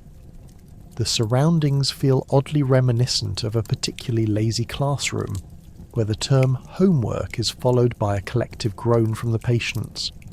Remember, however, that modern medicine isn't so far removed from this magical process. You're beginning to think that pleas for sympathy should accompany whichever prescription they're providing. Maybe it's not so different from convincing a toddler to swallow broccoli. You'll feel better. Just say, "I love you, broccoli." While most folks settled for a good fear of the dentist, you can't even leave the hospital without accepting that the spirits haven't favoured you, not since ancient times. Suddenly you're not just a patient, you're a walking oracle example of the trials of quotidian existence. Stepping outside, you note a curious pair of hefty old ladies, dressed as if they were auditioning for a role in a period drama. They seem to be holding on to bags of herbs while consulting their palm leaves, poised to prescribe you the closest thing to magic medicine you can find outside of Hogwarts. The sight is both alarming and comforting. After all, who doesn't want a slightly judgy grandma fashioning a lemon into a blessed fruit for a new illness? Sure, the suggestion sounds ridiculous, yet it might just eclipse the ill-fated facts of the most recent surgical procedure. Your chart is now filled with incantations, coupled with genuine concerns over your diet. Potatoes and beer were the general recommendations back then. Could it get worse? If you got into an agitated debate with one of the nurses over the benefits of a happy chant, you wouldn't be surprised at this point. In the end, as you resign yourself to another evening of absurd incantations that flutter through the hospital, something starts to seep into your psyche. A hint of camaraderie. Across the sterile, ragged space, all actors and patients are wrapped in the same mad theatricality of hope, illness, and incantations. So while you may be stuck in a limp hammock of agony and whispered litanies, remember, deep down in that absurd theatre of healing, everyone is just casting spells and hoping for a miracle or two. Complications arise, and suddenly your fellow patients are looking like they're on a fast track to the afterlife. The transition from polite conversation to sobering reality occurs within mere minutes. Awkward glances and an attempt at cheerful chatter only deepen the opaque despair lingering in the room. 1 minute you're swapping stories of your ailments, yours being a troublesome patch of eczema, and Mrs. Wigglesworth's a rather ambitious boil, and the next, you can almost hear the Grim Reaper's tap dance echoing down the hall. It's all fun and games until someone starts coughing as if they're auditioning for the role of Last Breath in the world's saddest play. You try to focus on the dusty ceiling tiles above, each with their own story of grime and neglect, hoping some divine sparkle of dust will distract you from the steadily increasing sense of doom. The gentle rattling of the nearby bed frame sounds like a slow twang of Doom's guitar, with each creak threatening to announce the next unfortunate soul.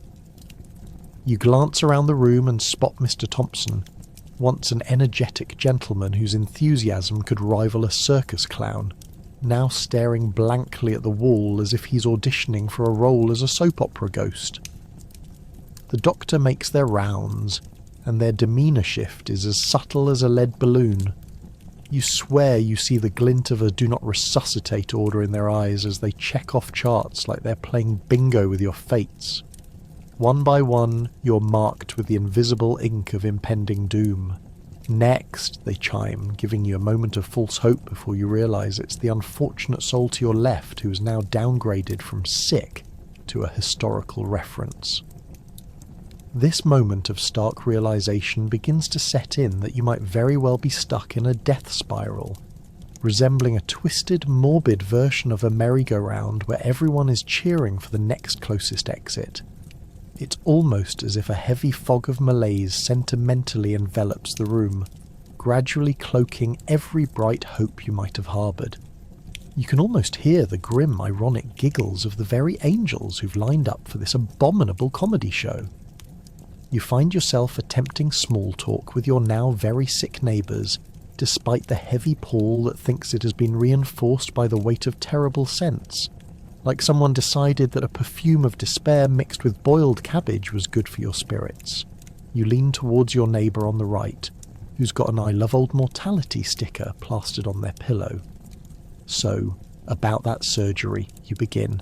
An immediate regret washes over you when they respond with a chilling cough that could rival a dying elephant. They smile weakly anyway, encouraging you to go on, but their face quickly morphs into a ghastly shade that looks like a fine homage to old lavender curtains. As you sit and ponder what could possibly go wrong next, your mind drifts back to the stories of people whose illnesses turn their hospital stays into gruesome tales of survival. Remember the lady who lost her foot to an unfortunate incident involving a rickety ladder and a prize-winning goat? All the rum, gin and bandages in the world won't prevent you from settling into your existential dread. And then, an unexpected blackout. You're immediately plunged into darkness, trading the dim light for the sweet embrace of utter panic. Is this it? Did they finally cut the power to save on funeral costs? Suddenly, just as you begin wondering if your worries about timely preparations for the afterlife will become a less than comfortable reality, the lights flicker back on. A collective sigh of relief passes through the exhausted room, punctuated by a long, droning groan from a fellow patient, who now appears to be wearing his dying declaration as a badge of honour. That's got to be one for the history books, you think, half chuckling through your dismay. As reality sets in that everyone is vying for the title of last patient standing, the ward turns into a theatre of absurd cautionary tales.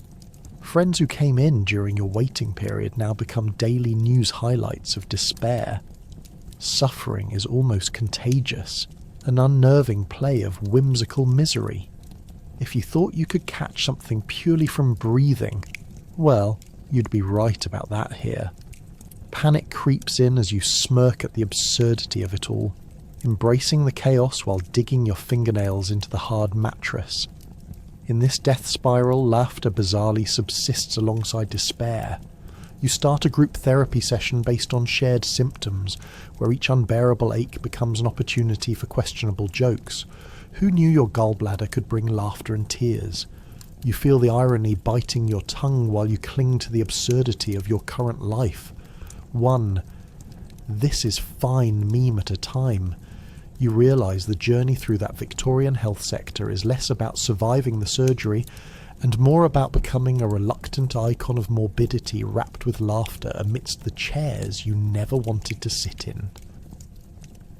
Just when you think you're out of the woods, your ward becomes an improvised incubator for every disease known to man. Your neighbour coughing is an immediate warning sign of impending doom. No one will tell you, but half the patients treat their bed as a sneeze zone of toxic gases.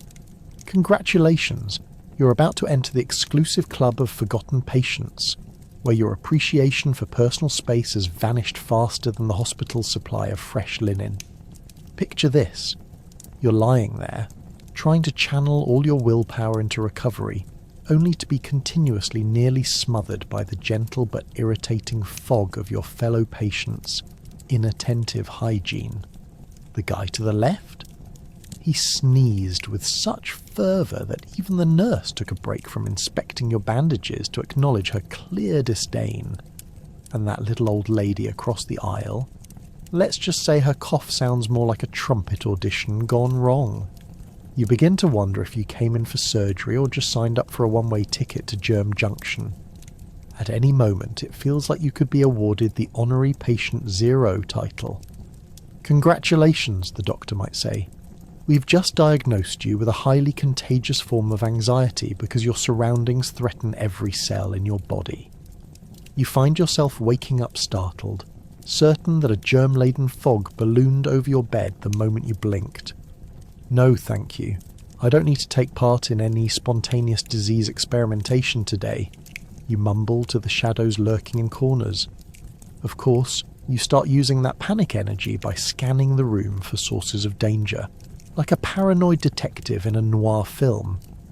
Is that cough from the guy in the plaid pyjamas, or the lady in the charmingly floral nightgown? Will they be the reason you write an embarrassing will to your prized goldfish? You can't quite tell if the people around you are patients, or a gaggle of walking contagions, each carrying an array of diseases like a mismatched deck of cards. And don't get me started on the communal atmosphere, because heaven forbid anyone should actually enjoy a personal moment of privacy. As you lie there, you can hear everything. The comforting sounds of dinner rolling in, which is nothing short of 3-day-old pudding sloshing around. The surgical ward is alive with more noise than a stage production of Coughs of the Night. It's a bonus round wherein the contestants are all trying to out-cough each other. But can you beat my raucous wheeze? You wonder, levelling the field in this unholy contest. While you dodge metaphorical bullets in the form of droplets launched from every throat and nose within range, you can't help but find some dark humour in the absurdity. Well, at least I won't be bored, you chuckle to yourself, wishing for a good book that isn't already soaked in dubious fluids. You brainstorm your escape plan, picturing yourself leaping out of bed like a superhero, armed with nothing but a pillow and breath mints, determined to find anyone who remembers what fresh air is. Then there's the ineffable charm of hospital food, a culinary experience designed to make you question everything about modern dining standards. Gone are your cravings for gourmet meals. Instead, the cafeteria serves what could best be described as a potpourri of regret. Here's your mystery soup, chirps the nurse bringing lunch, as if revealing the 6th mystery flavour of a well-known soda. You stare at it, pondering if giant mutant germs are lurking inside, waiting to feast on your vulnerable body.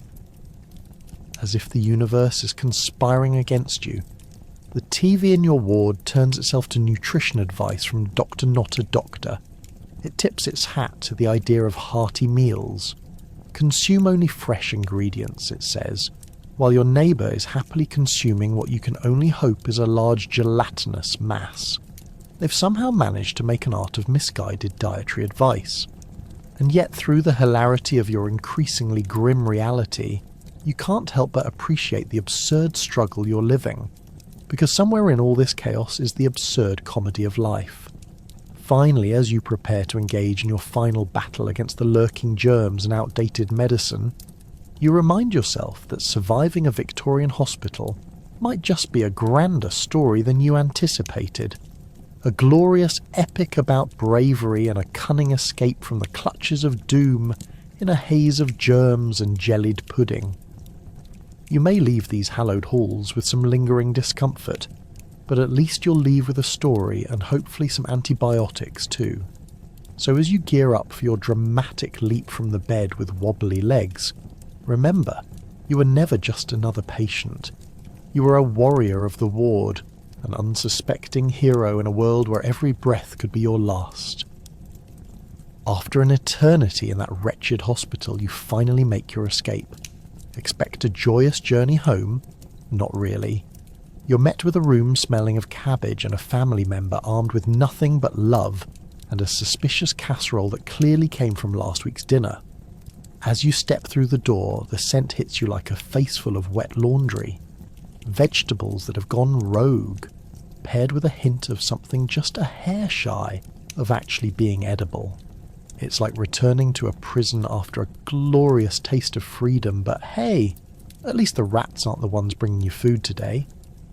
Now, let's chat about your abode. Home sweet home, right? Well, your bed makes promises it can't keep. The mattress might as well be stuffed with bricks and old newspapers to meet the comfort levels of a Victorian-era coffin.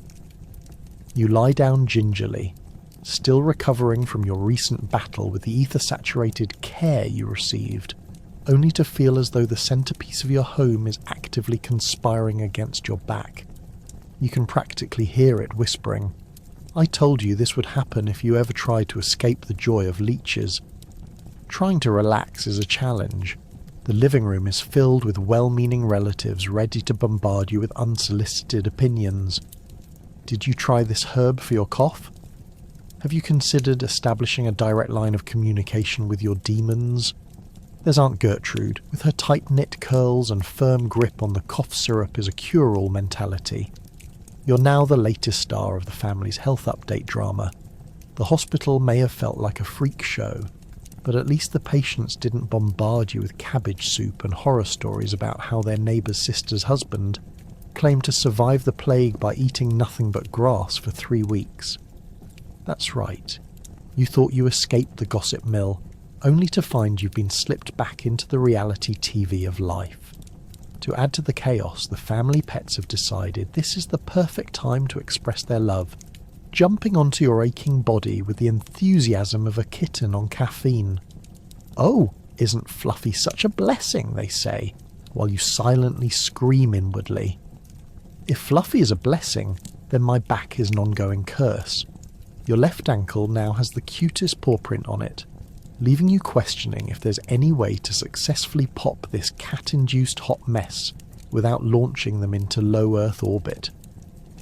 Meanwhile, a flyer for the local home remedies workshop, decorated with cartoonish apples and suspiciously jubilant people, stares at you from the fridge. "Learn how to heal naturally," it exclaims. Little do they know that you're at your breaking point, contemplating your own herbal remedy for the endless "you should" advice. Outdated strategies zoom past your head like flying squirrels as you zone out from the relentless suggestions on how absolutely thrilling it would be to drink prune juice mixed with unfiltered swamp water to cure bad blood. As evening approaches, you brace yourself for family bonding hours, otherwise known as listening to Uncle Bob ramble about his adventurous last trip to the doctor. His tales span from "Doctor claims I have a stronger pulse than the blushing peony" to how it's definitely arthritis. a term he insists he coined during a game of bingo while attempting to sound intelligent. Discussions like these feel like a medieval punishment for having once sought medical help, which is quite ironic considering the hospital you just exited was once your own watery pit of despair. In this chaotic mix, what they really don't understand is how you've traded one oppressive atmosphere for another. At least in the hospital, the food came with a side of, "Don't worry, this probably won't kill you." Here, it smells like desperation and uncertainty, because not a single person knows how to make anything other than unseasoned gruel. Seriously, where's the salt? Cabbage reigns supreme as the velvety enemy of comfortable recovery. So, as you lay back in a state of disbelief, reminiscing about those questionable 3 days exceeding your annoyance thresholds in that hospital bed, remember, just because you've left one cycle of misery doesn't mean you've securely graduated from another. Home may not be where the heart is. It's more like a cosy pit of cabbage warfare that somehow feels warmer in tone than an actual maternity ward. But at least you can now proclaim, "Thank goodness I survived," while reaching for another slice of that relishing casserole rendition of "What on earth do you call this?" What have we learned? Maybe it's with a mix of humour and horror that you recognise just how bizarre medical history can be. You don't get to choose your doctor. You're simply relieved if you end up in the hands of someone who can distinguish between leeches and kitchen utensils. Imagine walking into a Victorian hospital where the thermometer isn't made of glass but rather a questionable-looking piece of metal.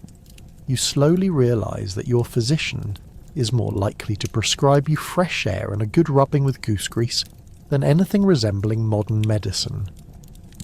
Yes, this is the epoch when doctors wielded more herbs and opinions than scientific knowledge. As you inhale the aroma of something akin to burnt bread mixed with desperation, patients around you appear to barter their ailments like traders at a medieval market. "I'll take a pint of opium to calm my nerves. Anyone got a sprig of sage to share?"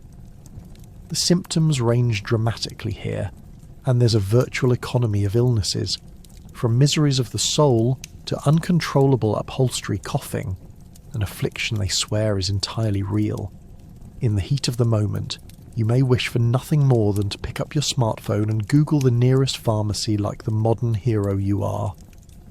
Alas, your only options are more likely to involve hanging herbs or tinctures that reek of dread. Let's talk about treatments that sound like experiments straight out of a horror film.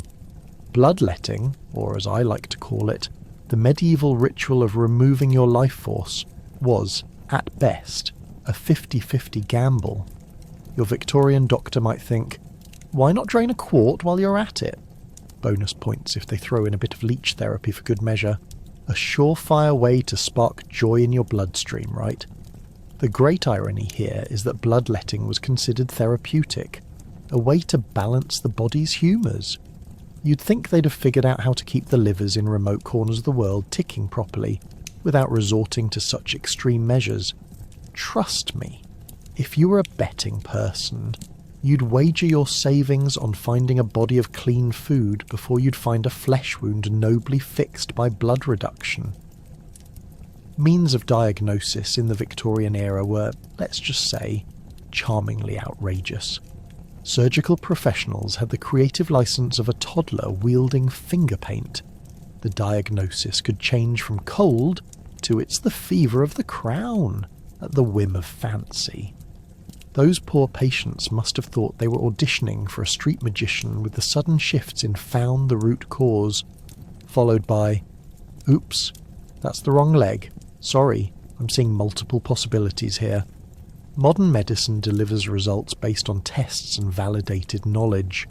During your Victorian hospital visit, every diagnosis is a new episode of Guess That Disease. Yet, here's the kicker. Despite all this absurdity, there's a strange beauty to the resilience exhibited by those who lived through it. They faced horrifying conditions, disease, poor sanitation, and treatments that promoted more suffering than relief. Yet they did so with a kind of audacity that's frankly remarkable. People formed bonds over their shared misery, creating an odd camaraderie amidst the cauldron of despair. It wasn't uncommon to hear laughs erupt from the recovery room as tales of horrendous treatments were exchanged, showcasing their ability to find humour even in the face of death. Indeed, you leave the Victorian medical arena with a newfound appreciation for modern practices. In this world of yesterday, doctors weren't just healers. They had mastered the art of hope paired with haplessness, treating patients like disconnected puzzle pieces scrambling for assembly. Nursing, once a sideline for the unworthy, became a robust lifeline, with nurses often emerging as the real heroes of healthcare. These women managed to bring compassion and sanity into a place surrounded by chaos and confusion. As you drift off into dreamland, you realise that the legacy of such antiquated practices isn't just horror. It's a testament to human survival. It's not just about the bloodletting, the bizarre potions, or the lack of anaesthesia. It's about the unyielding spirit of those who wandered inside hospital walls, where hope soared alongside despair. And so tonight, as you sip from a crystal glass of water and feel the luxuries of modern medicine around you, cast a mental salute to the patients of the past who endured unimaginable treatments, and yet still managed to laugh, love, and live another day. Germ theory remains a fantasy, and you can confidently state that your house nurse is just as likely to bring in malicious germs on her clothes. You now have the added responsibility of warding off invisible foes, while reminiscing about your unsanitary hospital experience that somehow feels like déjà vu gone wrong. Imagine walking through your front door only to be greeted by an impromptu game of Dodge the Pathogen, as your beloved nurse tries to give you a hearty handshake and share a cup of tea. Good luck with that. You can almost hear the germ warfare start up. Just keep smiling, and what's a little typhoid among friends? Sadly, you are not living in a world where cleanliness is close to godliness. No, you are firmly planted in a Victorian nightmare. Your house nurse, a stout woman with a woolen dress that has seen more dust than your last 8 birthdays combined, inspects the surroundings as if they have been declared a biohazard zone. "It'll be a breeze," she says, as she wipes her nose on the sleeve of her dress. Meanwhile, your throat constricts, wondering how many diseases might be chasing after her apron strings. You get an urge to run into your living room and scrub down every surface with a kerosene lamp, hoping to ward off the foul spectre of disease. The very walls of your house seem to whisper, "Look out, we're swarming with bacteria. Better get back to the hospital while you still can." Honestly, nothing says welcome home quite like an intimidating infestation of germs lurking in the corners. So, you mentally prepare for battle, armed with nothing more than a duster, and a vague idea of how to ward off whatever ailment the nurse may or may not bring home. The laughter of happy children echoes outside, and your mind wanders toward how they too are likely unaware of the oncoming calamity. Sweet little Jimmy! Future patient waiting to happen. His fingerprints are the harbingers of plague. Why was there no cleaning regimen before playtime back in those days? Instead, you've got a house bursting with dust bunnies and a familial determination that inventing the concept of cleanliness can wait until the next century. Be prepared to rattle off the inventory of every object the kids have ever touched, and imagine them hosting their own germ ball in your living room. After flipping through the wormholes of personal paranoia, you realise your nurse is annoyingly chipper, swapping herbal tea recipes. "You should drink more willow bark, dear. It's much better for your fever." Meanwhile, you're debating the merits of willow bark versus washing your linens, keeping both options open for the sake of your immune system. It's as if you're caught in a mid-century sitcom where everyone dies, but laughter prevails in the end, the perfect setup for a disease-infused punchline. However, while battling the invisible hordes, you might confront your house nurse armed with amputation tools one day, declaring she has just the thing to deal with your lingering ailment. Instead of vaccination, she insists you allow her to go tugging at your limbs with her patient gloves. Have no fear, my dear. After this, you won't even remember what the problem was. You gulp expectantly.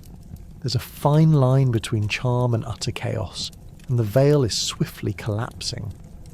The notion that all of this might soon lead you back to the very hospital you sought refuge from fills you with dread. What if the cure you so craved simply led you down the rabbit hole of more suffering?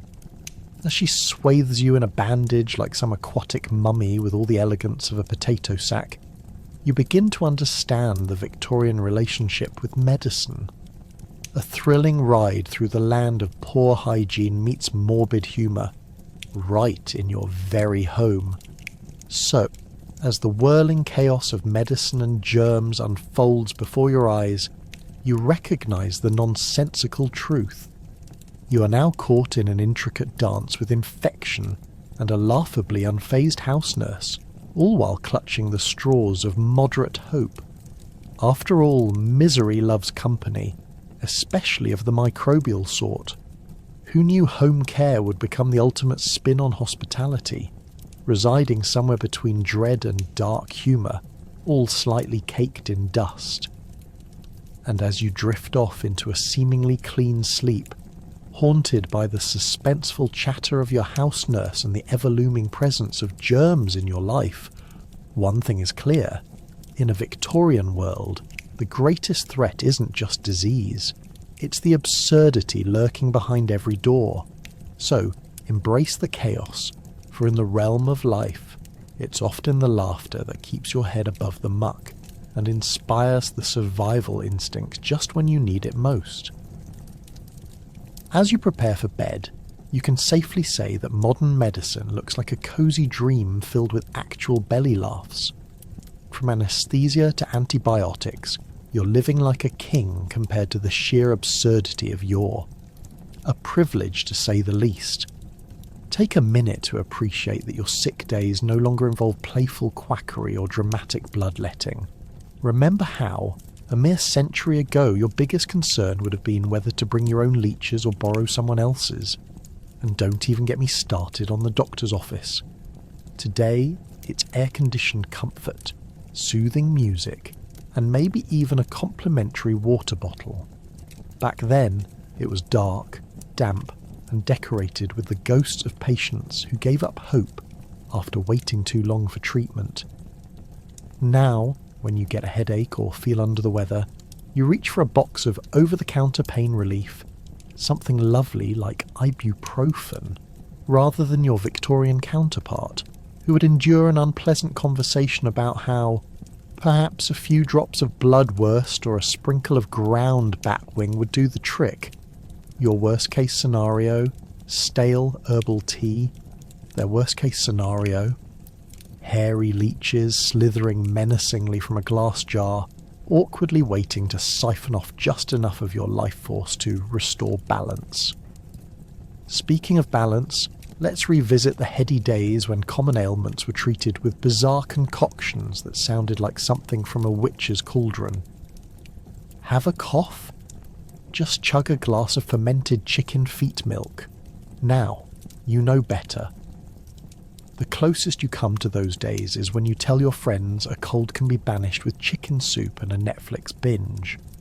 Because honestly, what works better than viral sitcoms for warding off the terrible burdens of being a human? You gotta love that notion. The notion that all ailments are interwoven with mysterious nature and not solely a plot to rob you of your sanity. Take a moment to offer a nod of gratitude to the scientists who painstakingly determined that cleaning your hands before surgery is just a tad better for your health than wrapping them in centuries-old surgical gloves whose last wash cycle fell somewhere between never and maybe when I have time. That's gratitude on another level, my friends, and let's not forget the wonder that is anesthesia. Imagine being wheeled into surgery and waking up with no memory of any of it. What a gift! In Victorian times, your choices were between agony and praying. You passed out naturally. preferably before the surgeon reached for what's left of your leg with a rusty saw.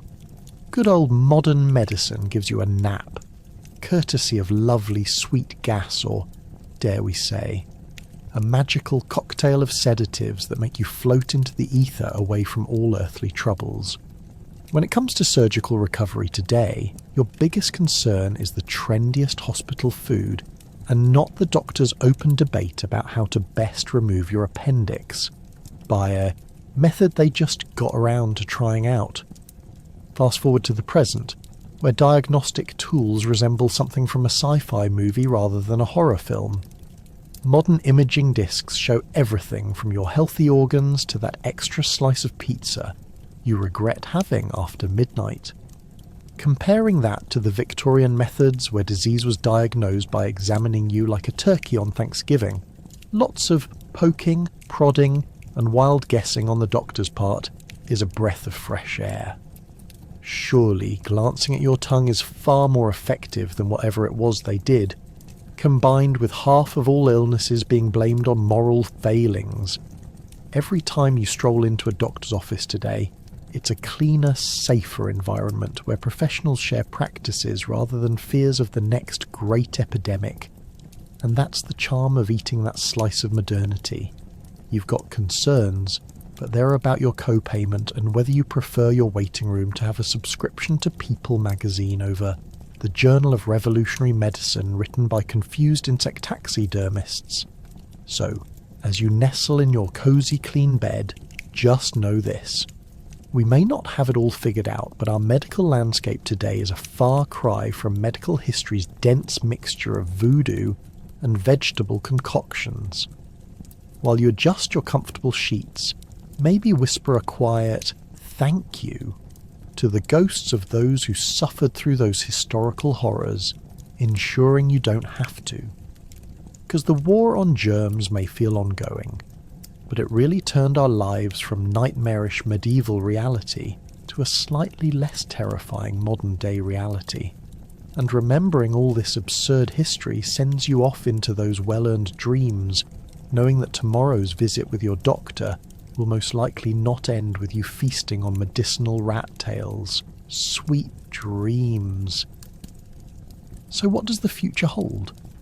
Well, one can only hope that it doesn't veer too close to history's bizarre script of questionable practices. And as you drift off to sleep, remember the lessons of the past. Be grateful for the comfort of a doctor who knows the difference between curing colds and raising a live goat. Imagine a world where leeches are not the go-to cure for every ailment, but rather a quirky historical footnote in a textbook that gets dusty on shelves while you enjoy the marvels of modern medicine.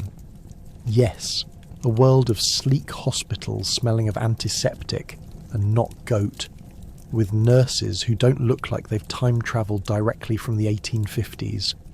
Picture this: a doctor gently nudging you awake after a surgical procedure, not with the flourish of a chicken, a la Victorian drama, but rather with a reassuring smile and a coffee.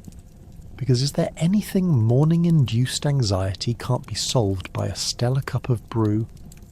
In this not-so-distant future, pain relief is achieved through nanobots that gently administer soothing doses of medicine while you nap. Gone are the days of questionable tinctures derived from who knows what sort of animal parts. Now you rely on tiny robots zipping around in your bloodstream, fixing your issues with the delicate precision of a surgeon, but without the horror movie aesthetic. You could wake up and say, "Oh, what's that? My toothache is gone. Thanks, tiny nanobots." It really puts a spin on the phrase, "When life gives you lemons, be grateful. The nanobots solved your citrus-related gastrointestinal distress." No more waiting rooms filled with patients focusing on their ailments like it's an Olympic sport. Instead, you might find a relaxation lounge with soft music, calming waterscapes, and maybe even a barista offering complimentary fancy ginger lattes on the side. Who would have thought that a hospital visit could also involve a moment of zen, a tiny me time amidst the chaos of life? Trust me, It beats the Victorian equivalent of sitting on a wheezing chair next to a patient who looks suspiciously like they're currying favours from the other side of the grave. You know that awkward moment when you accidentally meet a patient's gaze and you both share awkward nods that scream, "Hey, nice to see you, but we're also both dying." Fast forward to the future, where communication isn't half as grim. You might find yourself in a chat room with fellow patients who are battling it out across a virtual board. A game of guess that illness, complete with witty repartee and snarky remarks about your respective doctor's questionable hairstyles. Cue the memes of your illness going viral. Forget about exotic spices. Now your diagnosis is trending on social media like it's the latest fashion. Let's also take a moment to reflect on preventative care. In the near future, doctors won't wait for you to lurch in with an already terminally ill symptom. Rather, they'll be proactively reaching out through wearable tech that could double as a stylish smartwatch while monitoring everything from your heart rate to that suspicious burrito you had last Tuesday. "Oh, you're feeling a bit sluggish," they'll say with that knowing smile. "Let's cut back on the midnight pizza run, shall we?" Soothing reassurance joins the parade as they hand you delightful suggestions like kale smoothies, because apparently they really can fix everything, while effortlessly avoiding the history of suggestions like, "Just get some fresh air and stop fainting, dear." Once you return home from your visit, convinced that tomorrow you'll wake up fully revitalized, you kick back in your clean sheets with modern perks, imbued with gratitude at the thought of your ancestors suffering through pestilence and bizarre treatments. You appreciate your well-stocked medicine cabinet, where there's none of the Victorian nonsense, just neat bottles labelled in modern hieroglyphics. Seriously, how did that ever happen? While you sleep soundly, warmed by the glow of your reliable HVAC system. And as you finally drift into slumber, remember, the future of medicine lies ahead, promising an intriguing mix of compassion, technology, and a dash of fun. Be grateful for today's breakthroughs that kindly remind us that despite our ancestors' gallant efforts with dubious remedies and their eternal struggle against consuming demon spirits, modern medicine is now a uniquely human blend striving to heal, and without the leeches.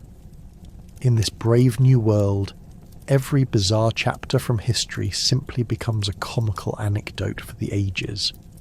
So close your eyes, lean back, and rest easy, knowing the worst injury you'll receive is from laughing too hard at whatever peculiar stories arise when people recount those laughable, good old days of Victorian medicine.